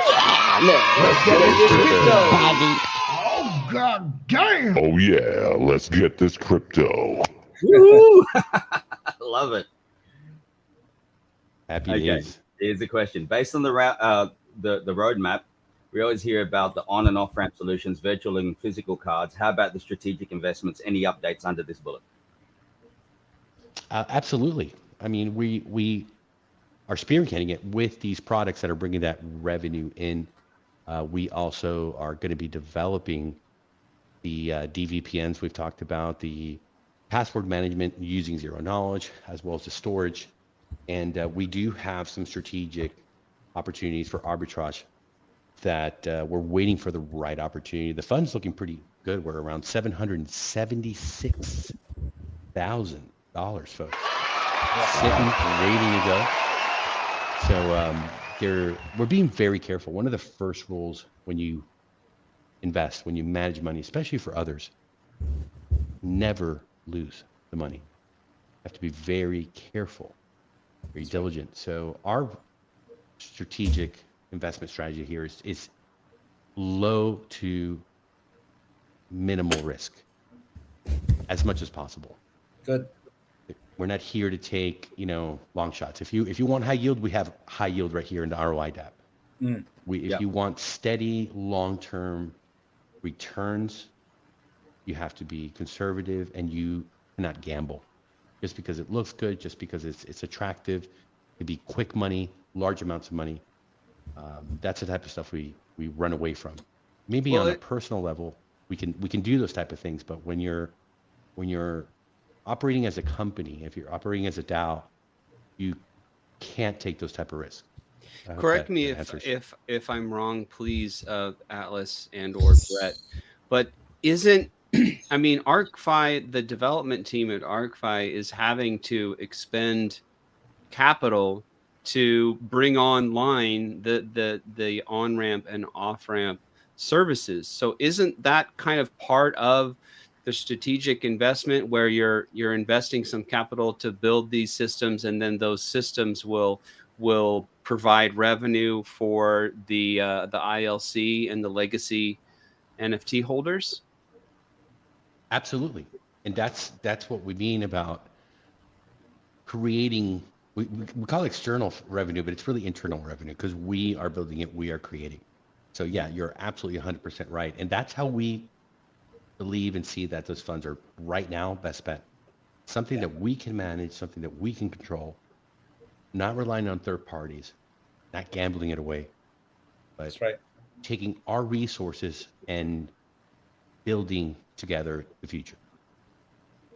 So yes, sir, absolutely right. Yeah. Beautiful. Yeah, and I'll just add to that. We shifted a little bit. In the beginning, we talked about doing, and that's where the whole external investment thing came from. What we saw were the opportunities that we really had before us. It would take so much due diligence and capital to really get a large return in an effective way, and we just never got the $2 or $3 million overnight into the investment fund. It's not that we expected that, but to really bring the returns back that we needed, making those kind of investments at 100K or 200K or even 500K just isn't going to do it at the end of the day. And so I don't want to say we pivoted, but we thought in a more strategic way, what if we can build businesses using that capital and not using much of it at all from the treasury to start with to get these businesses off the ground, and then create a long-term revenue stream from real users that, sorry about that, could come into the ecosystem, and we could get a huge network effect by bringing in products that expose us to a whole new user base. People that want privacy, the DVPN addresses, people that are looking to get into crypto, the on-ramps and the off-ramps.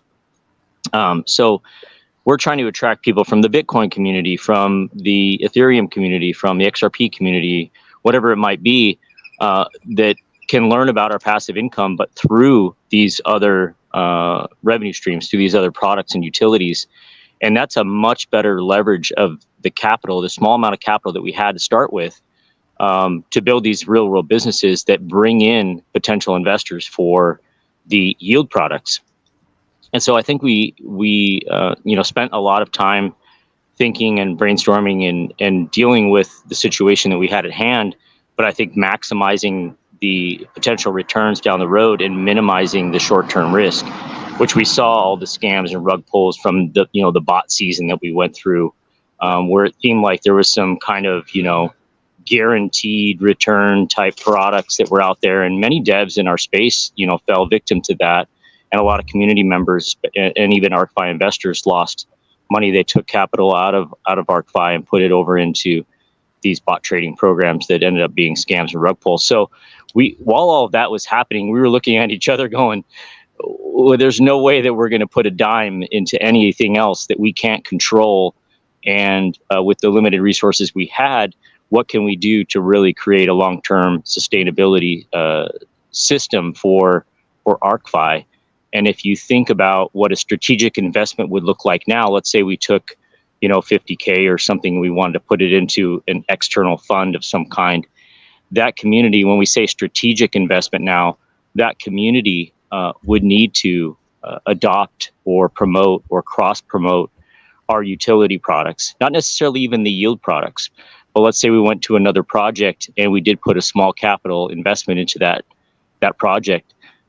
We would in return want to have our products that aren't competing products at the end of the day, or on and off ramps, for example, or the DVPN, but promote those through their channels. Let's say they have 50,000 investors and we make a $50,000 investment into their project.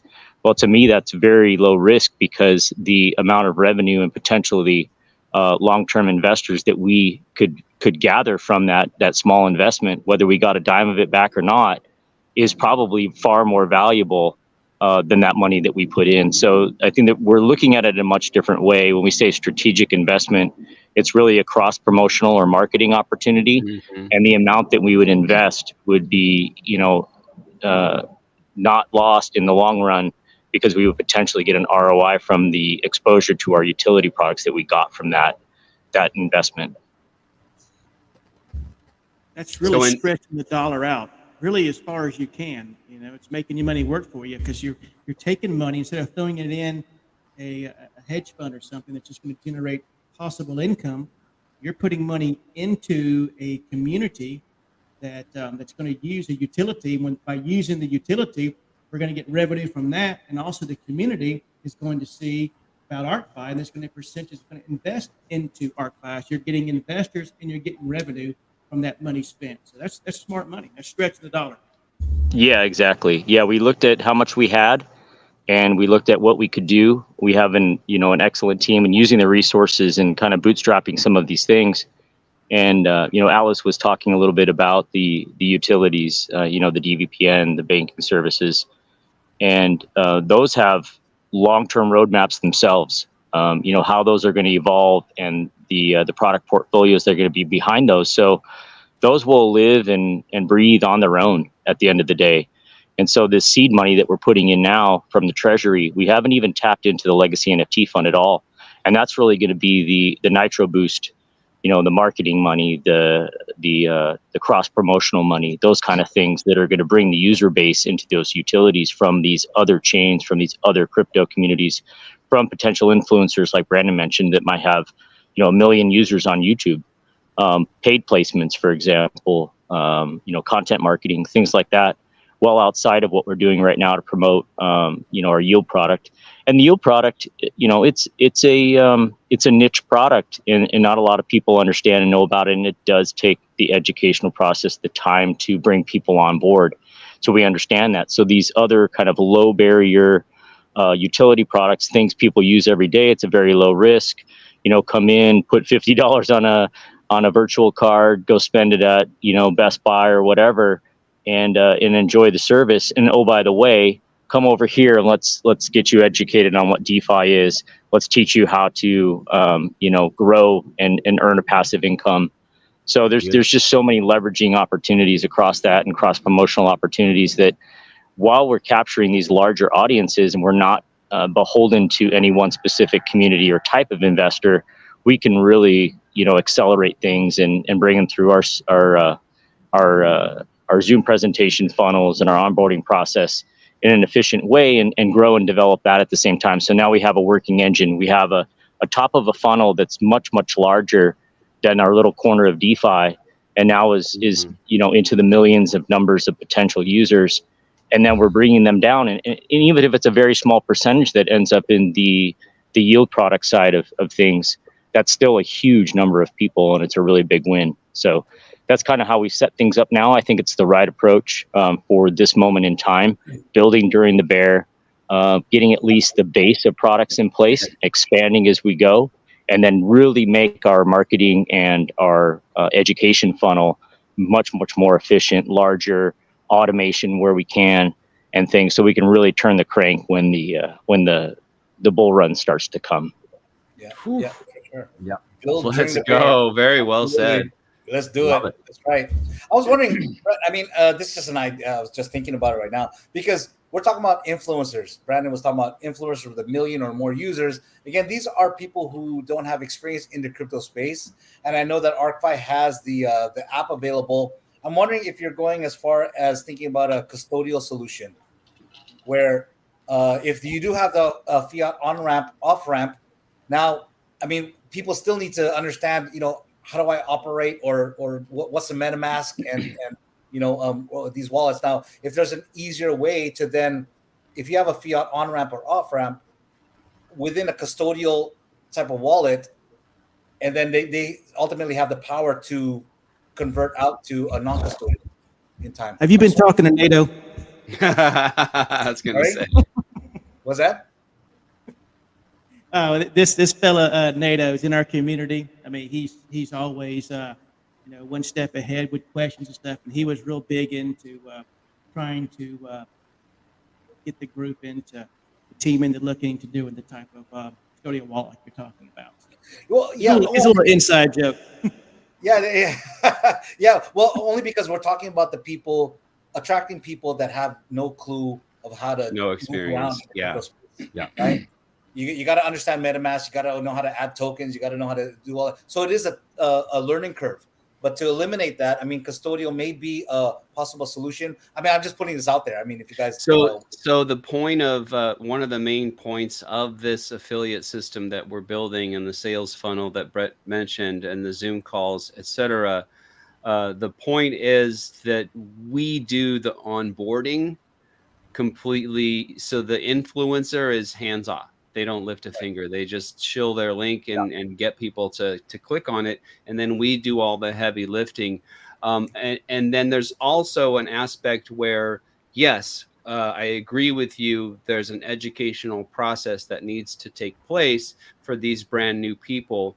But there's also, so it's kind of like a melding. Like we can provide the education, but we can also provide things like the ArkFi mobile app, where you're still dealing with crypto and DeFi, but it's a lot more user friendly. So there's opportunities to make the DeFi experience in general more user friendly. And so we're doing both with ArkFi. We're doing the educational process and the content and the Zoom calls and tutorial videos and then the whole 9 yards over there to be able to educate somebody on everything they need to know to have an investment in the ArkFi ecosystem and to manage it. But at the same time, the ArkFi team has already and continues to make developments along the lines of making DeFi simple. That's even like the slogan or whatever on the ArkFi landing pages. I believe it's DeFi simplified, or something to that extent. So we're approaching it from both angles, providing the education and also making the tools easier and more user friendly. Yeah. The white glove service, the concierge service, where you have Shannon, you're fading, bro. Your volume is fading. What about now? Hear me better now? No, that's better. Good. So you have the white glove service, the concierge service, as they call it, where you actually have a paid team members that will take your investor from A to Z. I mean, through the whole process. Beautiful. And that's kind of where you take them from the influencer, like Brandon was talking about. You get them to the Zoom presentation, you get them educated, you get them interested, and then we tee them off. If they know about crypto, they have a wallet, great. But if they don't, and that's where we get them over to another team member where they take them through the MetaMask or Robbie or whatever type of DeFi wallet they choose or that you recommend them go with. That's kind of the process. So no one's really doing that. So that's where you take somebody all the way from beginning to end, from the education all the way to wherever their strategy is, where their comfort level is for their investment, and then get them situated and get them going. So it's really an end-to-end solution for investment. Hey, let me ask you: Have y'all checked out the PWA, the app? Have you looked at the app? Yeah. Have you? I mean, is that? Just the streamline, the graphics. I mean, and I don't know if y'all know or not, and I know Atlas could share it because I love to hear him say it all the time because it excites me every time. Just from the team that they have got that's developing this, like Crypto Juan, Alex, Crypto King. All of these guys are just like you, Crypto Lucky. I mean, you did all the regulation for your stuff, and they're just like top notch. I mean, these guys are incredible. I mean, the high end of what they do. They're not just top shelf talent. Yeah. Top shelf talent. I mean, from all around the world. I mean, been in Yep. high-end solutions, and Atlas can probably step above on that. But that's just to be part of a team that has that type of brilliant, minds blown is fantastic. Nice. I think we pretty well covered the question there from Bor Knock. But Milton there has a few questions that yes, are interesting. So who wants to answer that one? So I'll take a shot at it, and then Brett could chime in, I'm sure. So with the ArkFi token, we have the ILC, the Intelligent Liquidity Controller, and no one can predict, is this the bottom price? The way any market works, you don't have any ability to predict the future, right? And that's not just for markets, that's for life in general. We can't predict the future. But what we can say is we saw a period of time from $5.71 to down to $1, where the ILC, with its internal workings, it's a smart contract, right? And it's been programmed to try to maintain a stable price. It is not a magic bullet.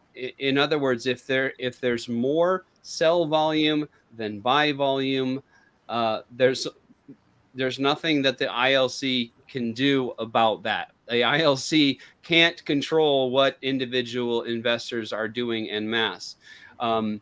But what we have seen is that the ILC was sort of stepped out of the way, and it said, okay, we've got more sell volume than buy volume. We have all these liabilities in terms of the tokens that are being held in people's wallets and the tokens that are available to withdraw from vault.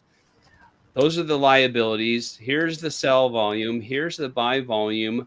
I need to step out of the way and allow the price to adjust. And that happened for, I don't know, almost a month, I think. Yeah. And what we've seen just recently, and I was just looking at this when I saw that question, since I would say since the 10th of June, so we're going on about a week now, we have seen a very, very flat price. So it looks almost identical to the way that it looked for very close to 6 months, right? ArkFi deployed on December 18th, 2022, and we didn't see the price start to adjust downwards until Mother's Day, right? Which was May 14th or something like that. So very, very close to 6 months of just essentially a flatline price.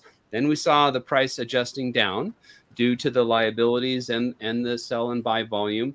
Now we've seen it just really level off. It would indicate that that the buy volume and the sell volume has evened out, and the investors are doing that collectively. And it would also indicate that the ILC is satisfied with when it looks at its liabilities. Again, the wallets, the tokens in people's wallets, and the tokens that are available for withdrawal. It looks at those liabilities, and it looks at, well, how much BUSD do I have in reserve to be able to cover those liabilities? And so obviously, based on the price being completely flat for the last 7 days, the ILC seems to be satisfied. Will it will it adjust lower in the future? Will it go up in the future? No one can say. My prediction, for what it's worth, is that we will continue to, at the very least, stay steady. I think we're going to go up because I think we're going to, like I just gave that example, we get one big influencer and a 1% conversion rate from their million followers. That's we triple the vault account right there. So that will cause price appreciation, in my opinion. And what's very important, again, we're kind of repeating myself, is what's really important, all the different utilities that are coming in to feed the vault, right? Yes. To feed the actual obligated, payouts every day. I mean, are we adding more tokens than we're actually spitting out. I mean, that's what it comes down to. It's basic economics, Yes. right? So, and those on-ramp and off-ramp services, those are going to be pumping absolutely money into the vault. When the decentralized VPN service rolls out, that's going to be pumping money into the vault. That's right. You know, so and also, irrespective of all those things that are coming and all those external revenue sources that are going to be feeding into the vault, irrespective of all of that, this is a protocol where your returns are in the form of tokens. You're getting tokens. This is not necessarily an investment where your returns are based on, you know, price appreciation. Typically, that's the case. Typically, you buy a stock, you buy a token, you hold on to it, and you hope the price goes up. That's not. Yep. We hope the price goes up here as well, of course, but we don't need it to get a return on our investment. If the price just stays pegged, or I shouldn't say pegged, it's not pegged, but if the price stays steady at $1 for the next 3 years, I mean, that's an amazing opportunity right there. All right.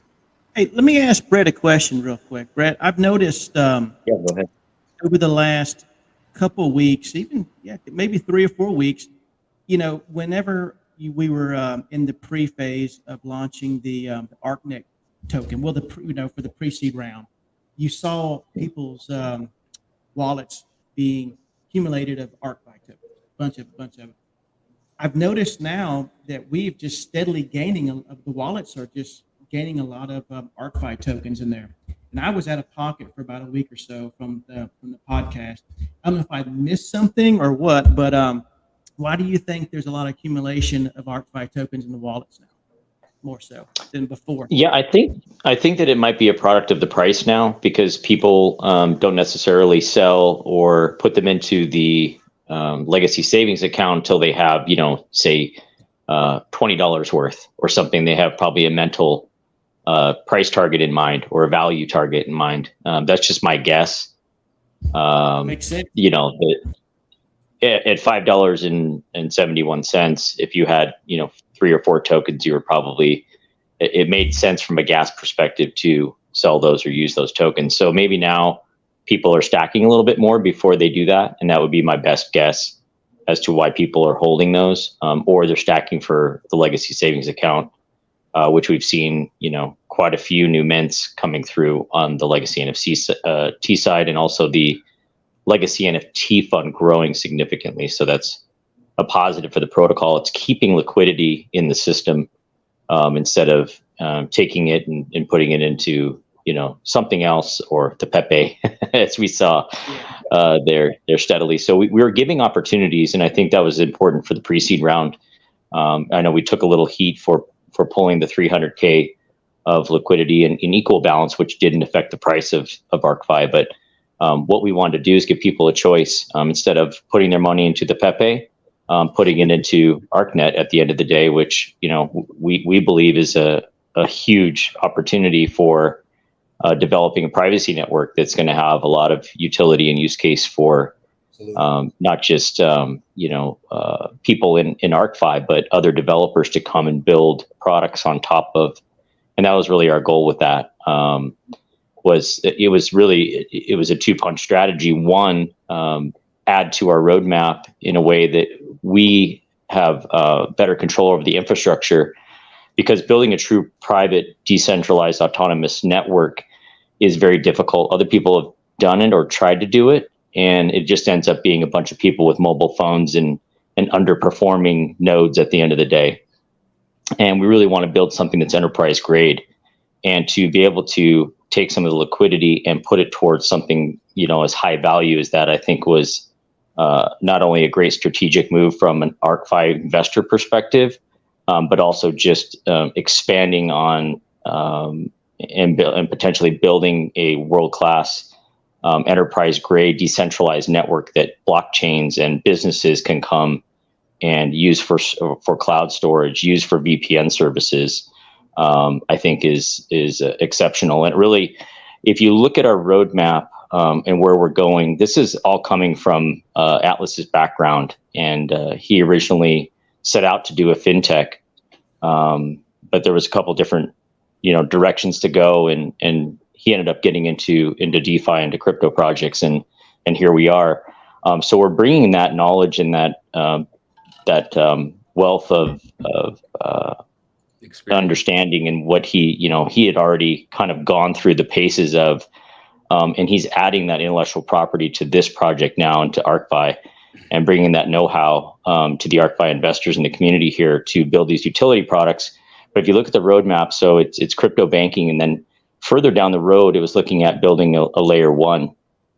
In order to amass the team, the know-how, and the capital, and the credibility, I'll just say the street cred at the end of the day, to launch a layer one is a whole nother level, coming from the DeFi space. So if you look at how we're evolving, we have ArkFi, we have crypto banking, we're going to have some privacy products, but to build this layer two, this ArkNet that we're calling it, that takes a whole nother skill base, not just from the business development side that kind of Atlas and I bring to the table, but from a development perspective, from a system architecture perspective, that's going to lead us into building the team base and the springboard for the layer one, because we've always set out that that's going to be a ZK thing. It's going to be renewable energies, and we're not going to get too much in the details. I know Atlas likes to keep it close to his chest, but he's had this concept for years, and he's developed it to a point where now we're ready to, begin talking more about that internally, and starting to build a team around that. But we know that there's going to be another layer that we need to build, and that's what that ArkNet really is, and it's going to be a springboard for that layer one. Wow. Just to finish out that, Milton had a little follow-on question, but he says, but the ILC has been dropping since the 13th. So first of all, that's not actually true. I remember the ILC got down to 268,000 BUSD. And then within a week or two, it was back up to over 400,000 BUSD. I realize now it's back down to about 251. So that definitely hasn't just been a drain. But I would also reiterate a beautiful point that Brett actually made not too long ago, which is when we had a token price of 571, and I think we got as high as about 500,000 BUSD in the ILC reserves. Basically, even if the price is $5 and you have 500K, that's enough liquidity to, I'm horrible at doing math when I'm on a live stream, but $500,000 divided by 5. I literally just opened up the calculator app. 100,000. Dude, it's late. 100,000. So okay. You're tired. That was a back. So the ILC had a backstop to support 100,000 tokens, right? So now, oh no, the ILC reserves has dropped all the way down to 250. Well, guess what? The token price is now $1. The ILC actually has more reserves in terms of being able to cover 250. I can do that math. 250 divided by $1, that's 200. That's 250,000 tokens. So the ILC can support 2.5 times the liabilities now. Yes. Yeah, absolutely. Beautiful. Yep. And I think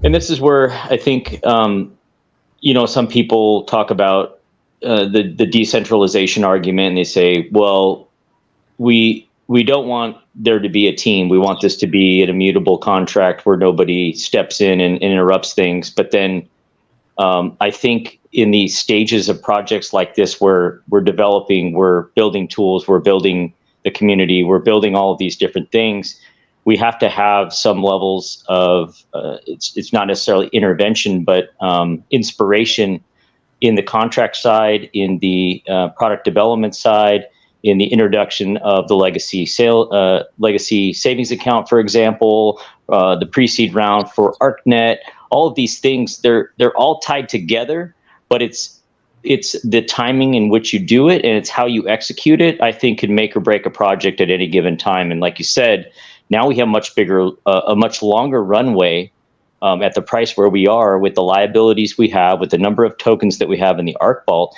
It's like starting over again, ultimately, and playing the same exact game over that we enjoyed for 6 months and playing it again. So I think you can look at it, both ways. And I understand there's people that got in at 571 and they saw the price drop to 1, and a lot of people experience that in other protocols as well. But that's where different strategies and understanding the long-term vision can, I think, bring people to the right mindset, which is that long-term mindset, and not watching the ILC numbers all the time, not watching the price chart all the time, because as you mentioned, we're earning tokens here. And when we had a lot of people that were coming in back into the TG like, oh, game over, another sinking ship, this project's dead, and all this stuff. And I would say, oh, okay, wrecked. well, Wrecked. yeah, Y'all are wrecked. we're wrecked. We're done.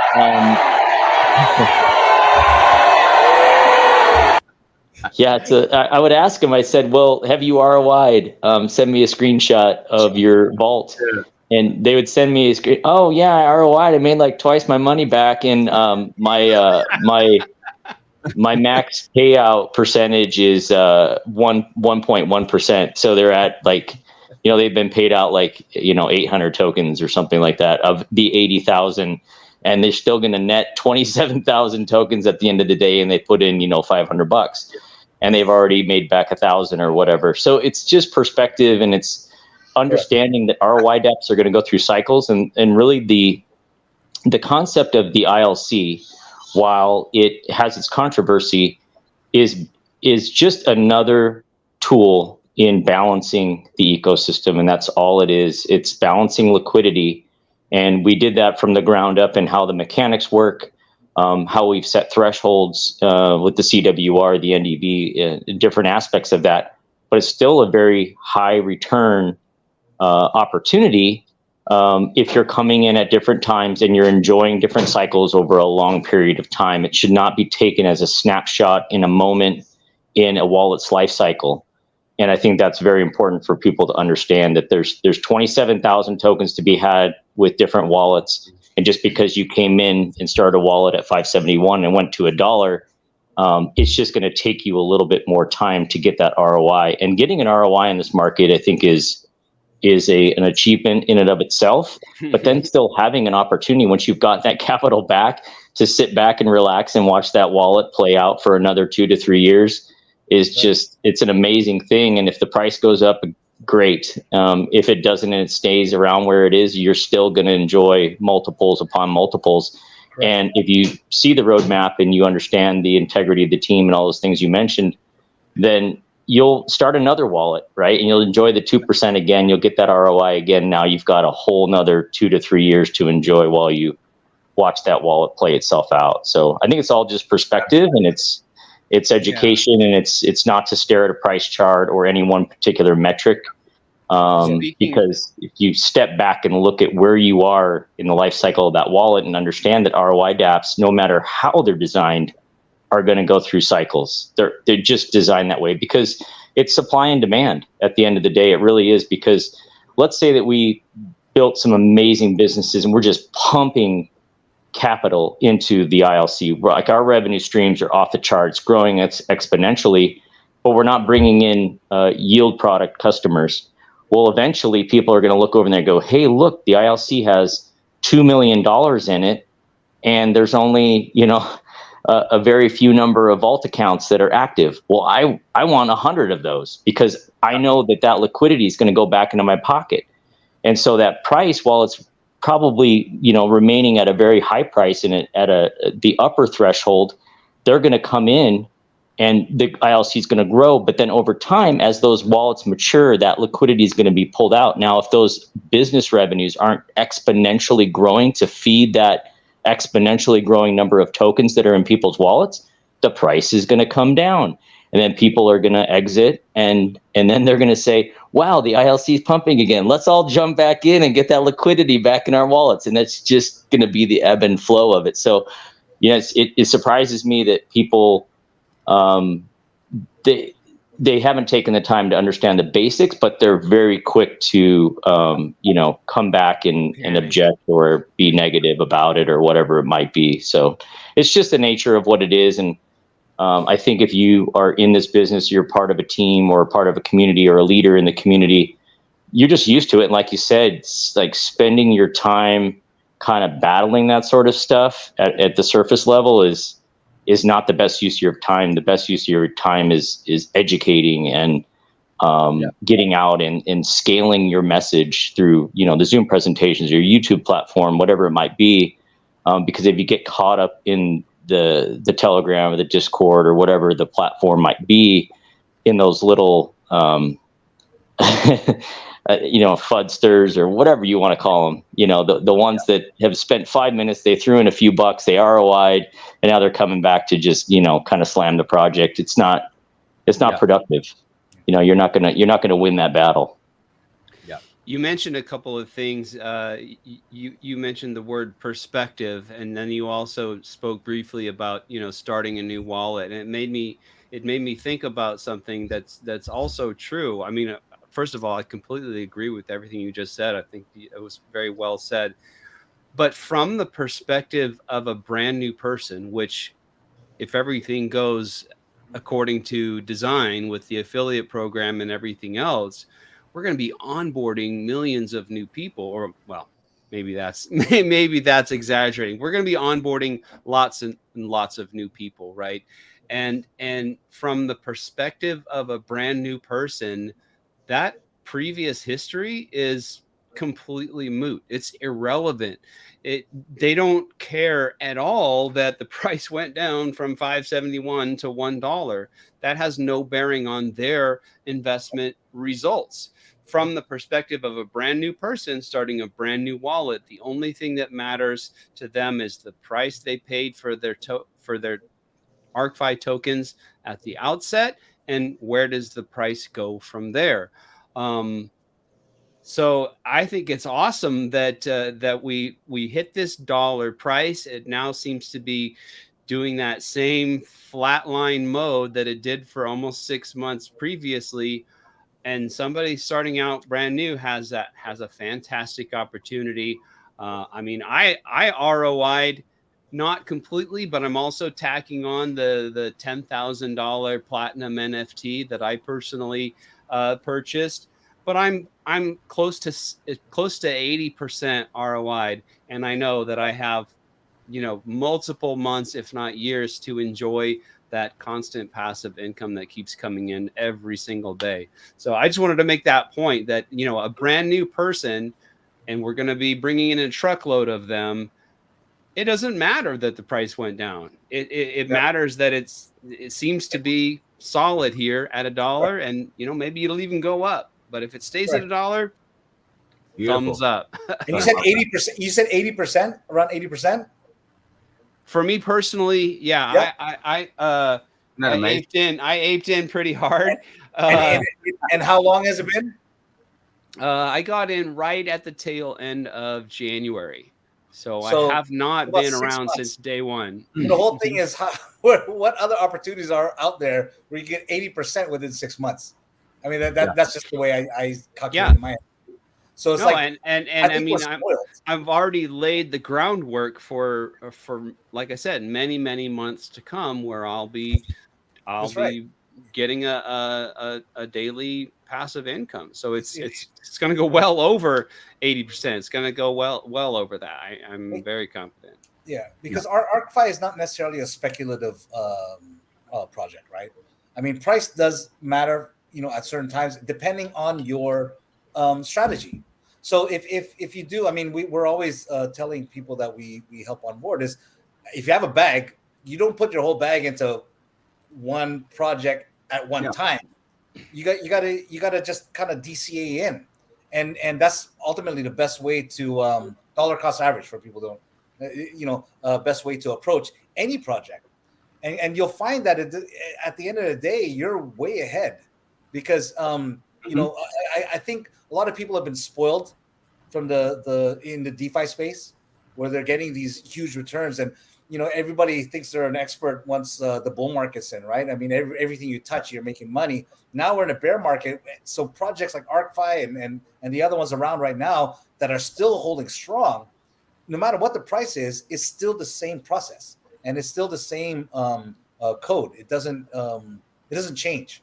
So now knowing that the bear market is here, and if you are in a position where you are at a loss, then now is also the time where you learn valuable lessons. Where you know you have to have a side bag of funds to then enter during these times. Dollar cost average in, right? Yeah. So and it's great. I mean, Brett brought a great point about immutability. People still have that misconception of it is best because it's a blockchain. You can't change it, and once it's there, it's stuck forever. However, this is where the DAOs come in, and they're very important now. And you see why a lot of people are getting into DAOs, because they are now a part of the actual community, the team that is help directing or advising the team, or even just giving their voice. And now, but the project, the ecosystem itself, to have one project stuck on the blockchain, right? That is immutable. I mean, you can't really do anything. You can't improve on it, right? So that's why it's important. I mean, that's the old school way of thinking. Now these projects, like Brett was referring to, was now you have to be flexible. You have to be like water, and that's just the reality of it. You don't want to just be stuck in one project where it is stuck forever. I mean, we're still making money off certain programs, like, I don't know if you got Gandiji from Ethereum, like, you know, like those old school ones where, we're still cashing out, but that's all it could do. It's only a one product type of project. So it's more like you got to get involved and understand what the teams are doing, and perhaps get involved in the DAO, right? Yeah. To then understand a lot more about what the team is actually doing, right? Yeah. And it has to move. It has to evolve. I guess that's my point. I just got a message on the side here, and I know we've gone to 2 hours now, but Brett, it's if you can briefly go over the recent changes to the foundation, that would be freaking awesome. So someone just messaged me privately over here, just and the recent changes to the foundation contract. Yeah, absolutely. I think I'm gonna take my exit here, guys. No worries, Brandon. Hey, brother, as always, thank you for jumping on the show. I don't mean to interrupt, but I kind of need to get going. I know. Yeah, you look tired, man. You're even as small as mine. I can't even imagine how Atlas must be feeling right now, because it's like 4:40. I feel like I need to go to bed. Yeah, 20 minutes to 5. Thank you, guys. It's been a lot Brandon, of fun. thanks, man. I'll catch you on the other side. Thank you, guys.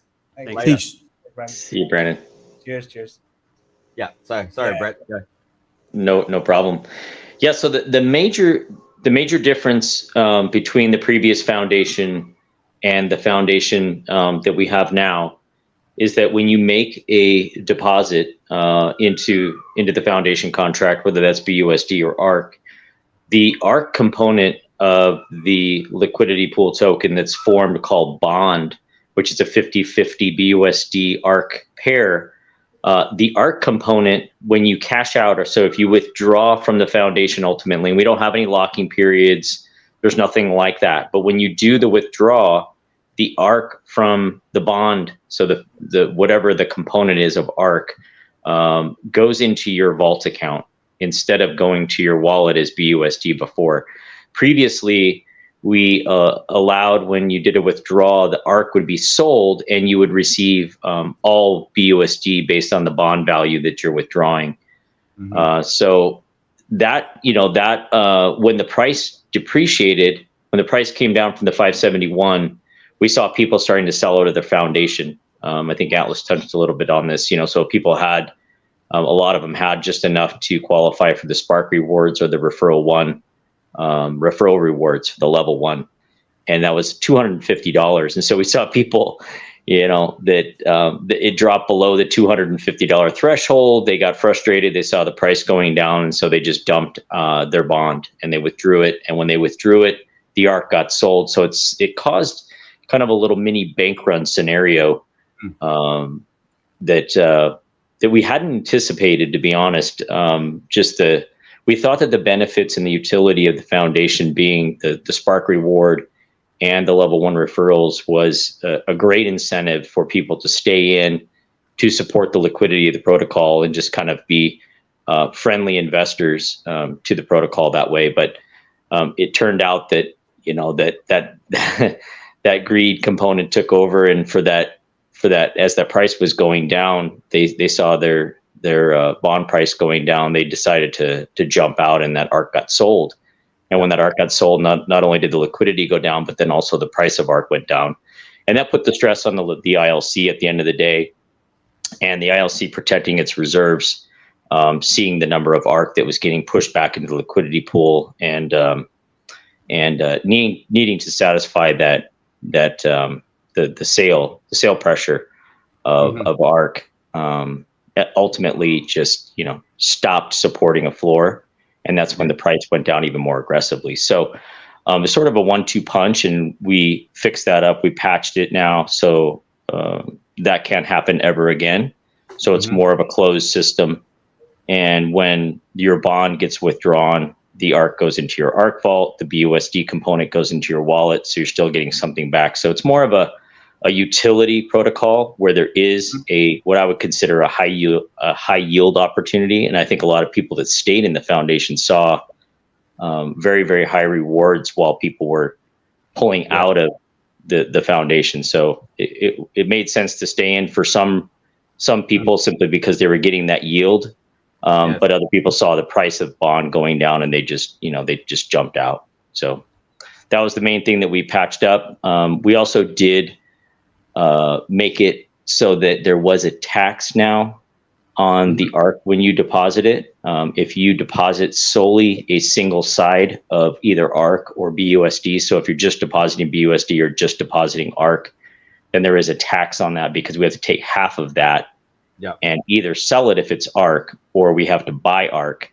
And so we maintain the tax integrity, and part of that goes to the ILC, and then part of it goes back into the rewards pool.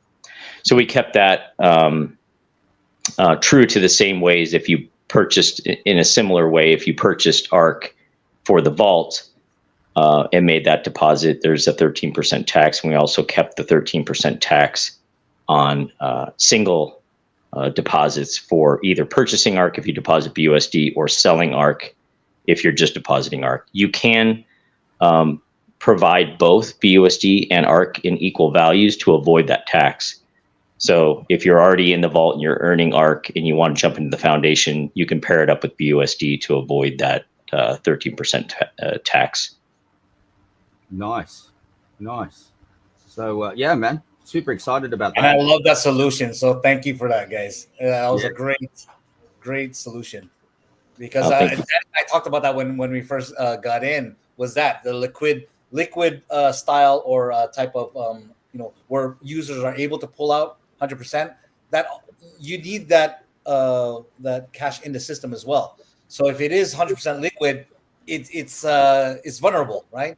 So I love what you guys just did there. So props. Yeah, we try to do it to where we didn't, handcuff anybody, and we gave everyone that was in the foundation the option. They could now go down the legacy savings account route and still achieve the level 1 referral and the Spark reward qualification with the $250 deposit into the legacy savings account. Or you could stay in the foundation, play that game if you want the yield. Obviously the legacy savings account, you don't get the yield up front. You have to get the silver or the gold NFT to start generating the ROI. But so yeah, we want to give people plenty of time. I think we did a pretty good job communicating it and finding a balanced solution to where there wasn't people that felt like they were getting hit with a penalty of some kind, like a heavy withdrawal tax or blocking periods to lock up the liquidity or something like that, which we've seen in other protocols where people get that can backfire very quickly in terms of sentiment and just the trust of the community and everything else. So yeah, I think it was a nice solution at the end of the day. Great. Well, again, guys, look, does anyone out there have any more questions? But otherwise, we're probably going to wrap it up. I know it's like super late for Atlas. We can keep going. And even Brett as well. And, so it's getting late. We'll come back. It was fun. Oh, man. Thank you so much for being here. Greatly appreciate you guys making the time to come on the stream. We'd love to have you back again in the near future. And if there's anything we can do to help you guys out, please let us know. And Lucky, you got anything else? Any last message you want to give to the users out there? Yep. Atlas, Brett. Thanks for having us on. I know Atlas is probably ready to pass out. It's been a long day. It's been a pleasure. We appreciate you guys having us over. Yeah. We'll be back. We greatly appreciate it. And again, Atlas, my apologies for last weekend, mate. You know what happened with my fiber optics in the street. No, I know we were supposed to do this last week. No rush. Next time we come, we'll have a lot of utilities to share and show you guys how to use the tools and get you and your community really using these products. They're fantastic. You'll enjoy them. Have a good one, guys. Thank you so much for the opportunity. Thank you again. So, guys, feel free to jump off whenever you want. Everyone, thank you again for being on. Shannon, I know you're still there. Yeah. Maybe. Brett, thanks again. Thank you so much, Brett. Thank you again. Thanks, guys. Oh, yeah. Good night, Brett. Oh, good night. See you, Shannon. See you, Brett. All right, brother. Bye-bye. Shannon will, again, next week, we'll be here again next week. Another special show. I think next week, pretty sure Crypto Kings is going to be on the call. And also, I'm chatting with Scott, the investor, so he may be on the call as well next week. We'll see what happens.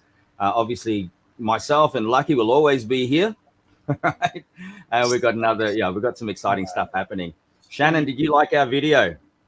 Oh man, I love it. Yeah, I mean, I'm kind of connecting the dots now a little bit more with things, especially your shirt certainly caught my attention when you came on. Because I remember. Yeah, it's hard to erase that image. It's such a statement, I would say. It is. It definitely is. It's good. Yeah, it's it's exciting. Great video. I mean, both of the videos, the intro and that is certainly demanding and gets your attention. So you guys are definitely doing it right, and it looks like you're taking your time and rolling it out when the timing's right, and just a superb product. So look forward to learning more about it. Little bit by little bit, and I mean, obviously, like Eric and I, and we'll be out there, and we'll have some discussions offline as well with you regarding that the movement, and just so you get more of an understanding of what it is that we're doing with that. Again, we're just part of it. Yeah. We want to see it grow, so we truly believe in it. Good deal, well, fellas. I'm gonna depart as well. I appreciate the invite as always, Eric. We're here. Pleasure chatting with you, man. Just briefly get a chance to talk with you for the night, so to be able to get with you, live here is a pleasure. So I look forward to get back with you again at a later time. And Danny, always a pleasure, my friend. Let's do it. Thank you, brother. Happy Father's Day. Yeah, I appreciate that. I got two daughters, and very blessed. I know they've been in the scenes. I've been watching them going back and forth with my wife and my one daughter. kind of doing some things because they know I'm occupied here. So nice. Looks like I got a pretty good day planned tomorrow. So wish you guys as well have Father's Day.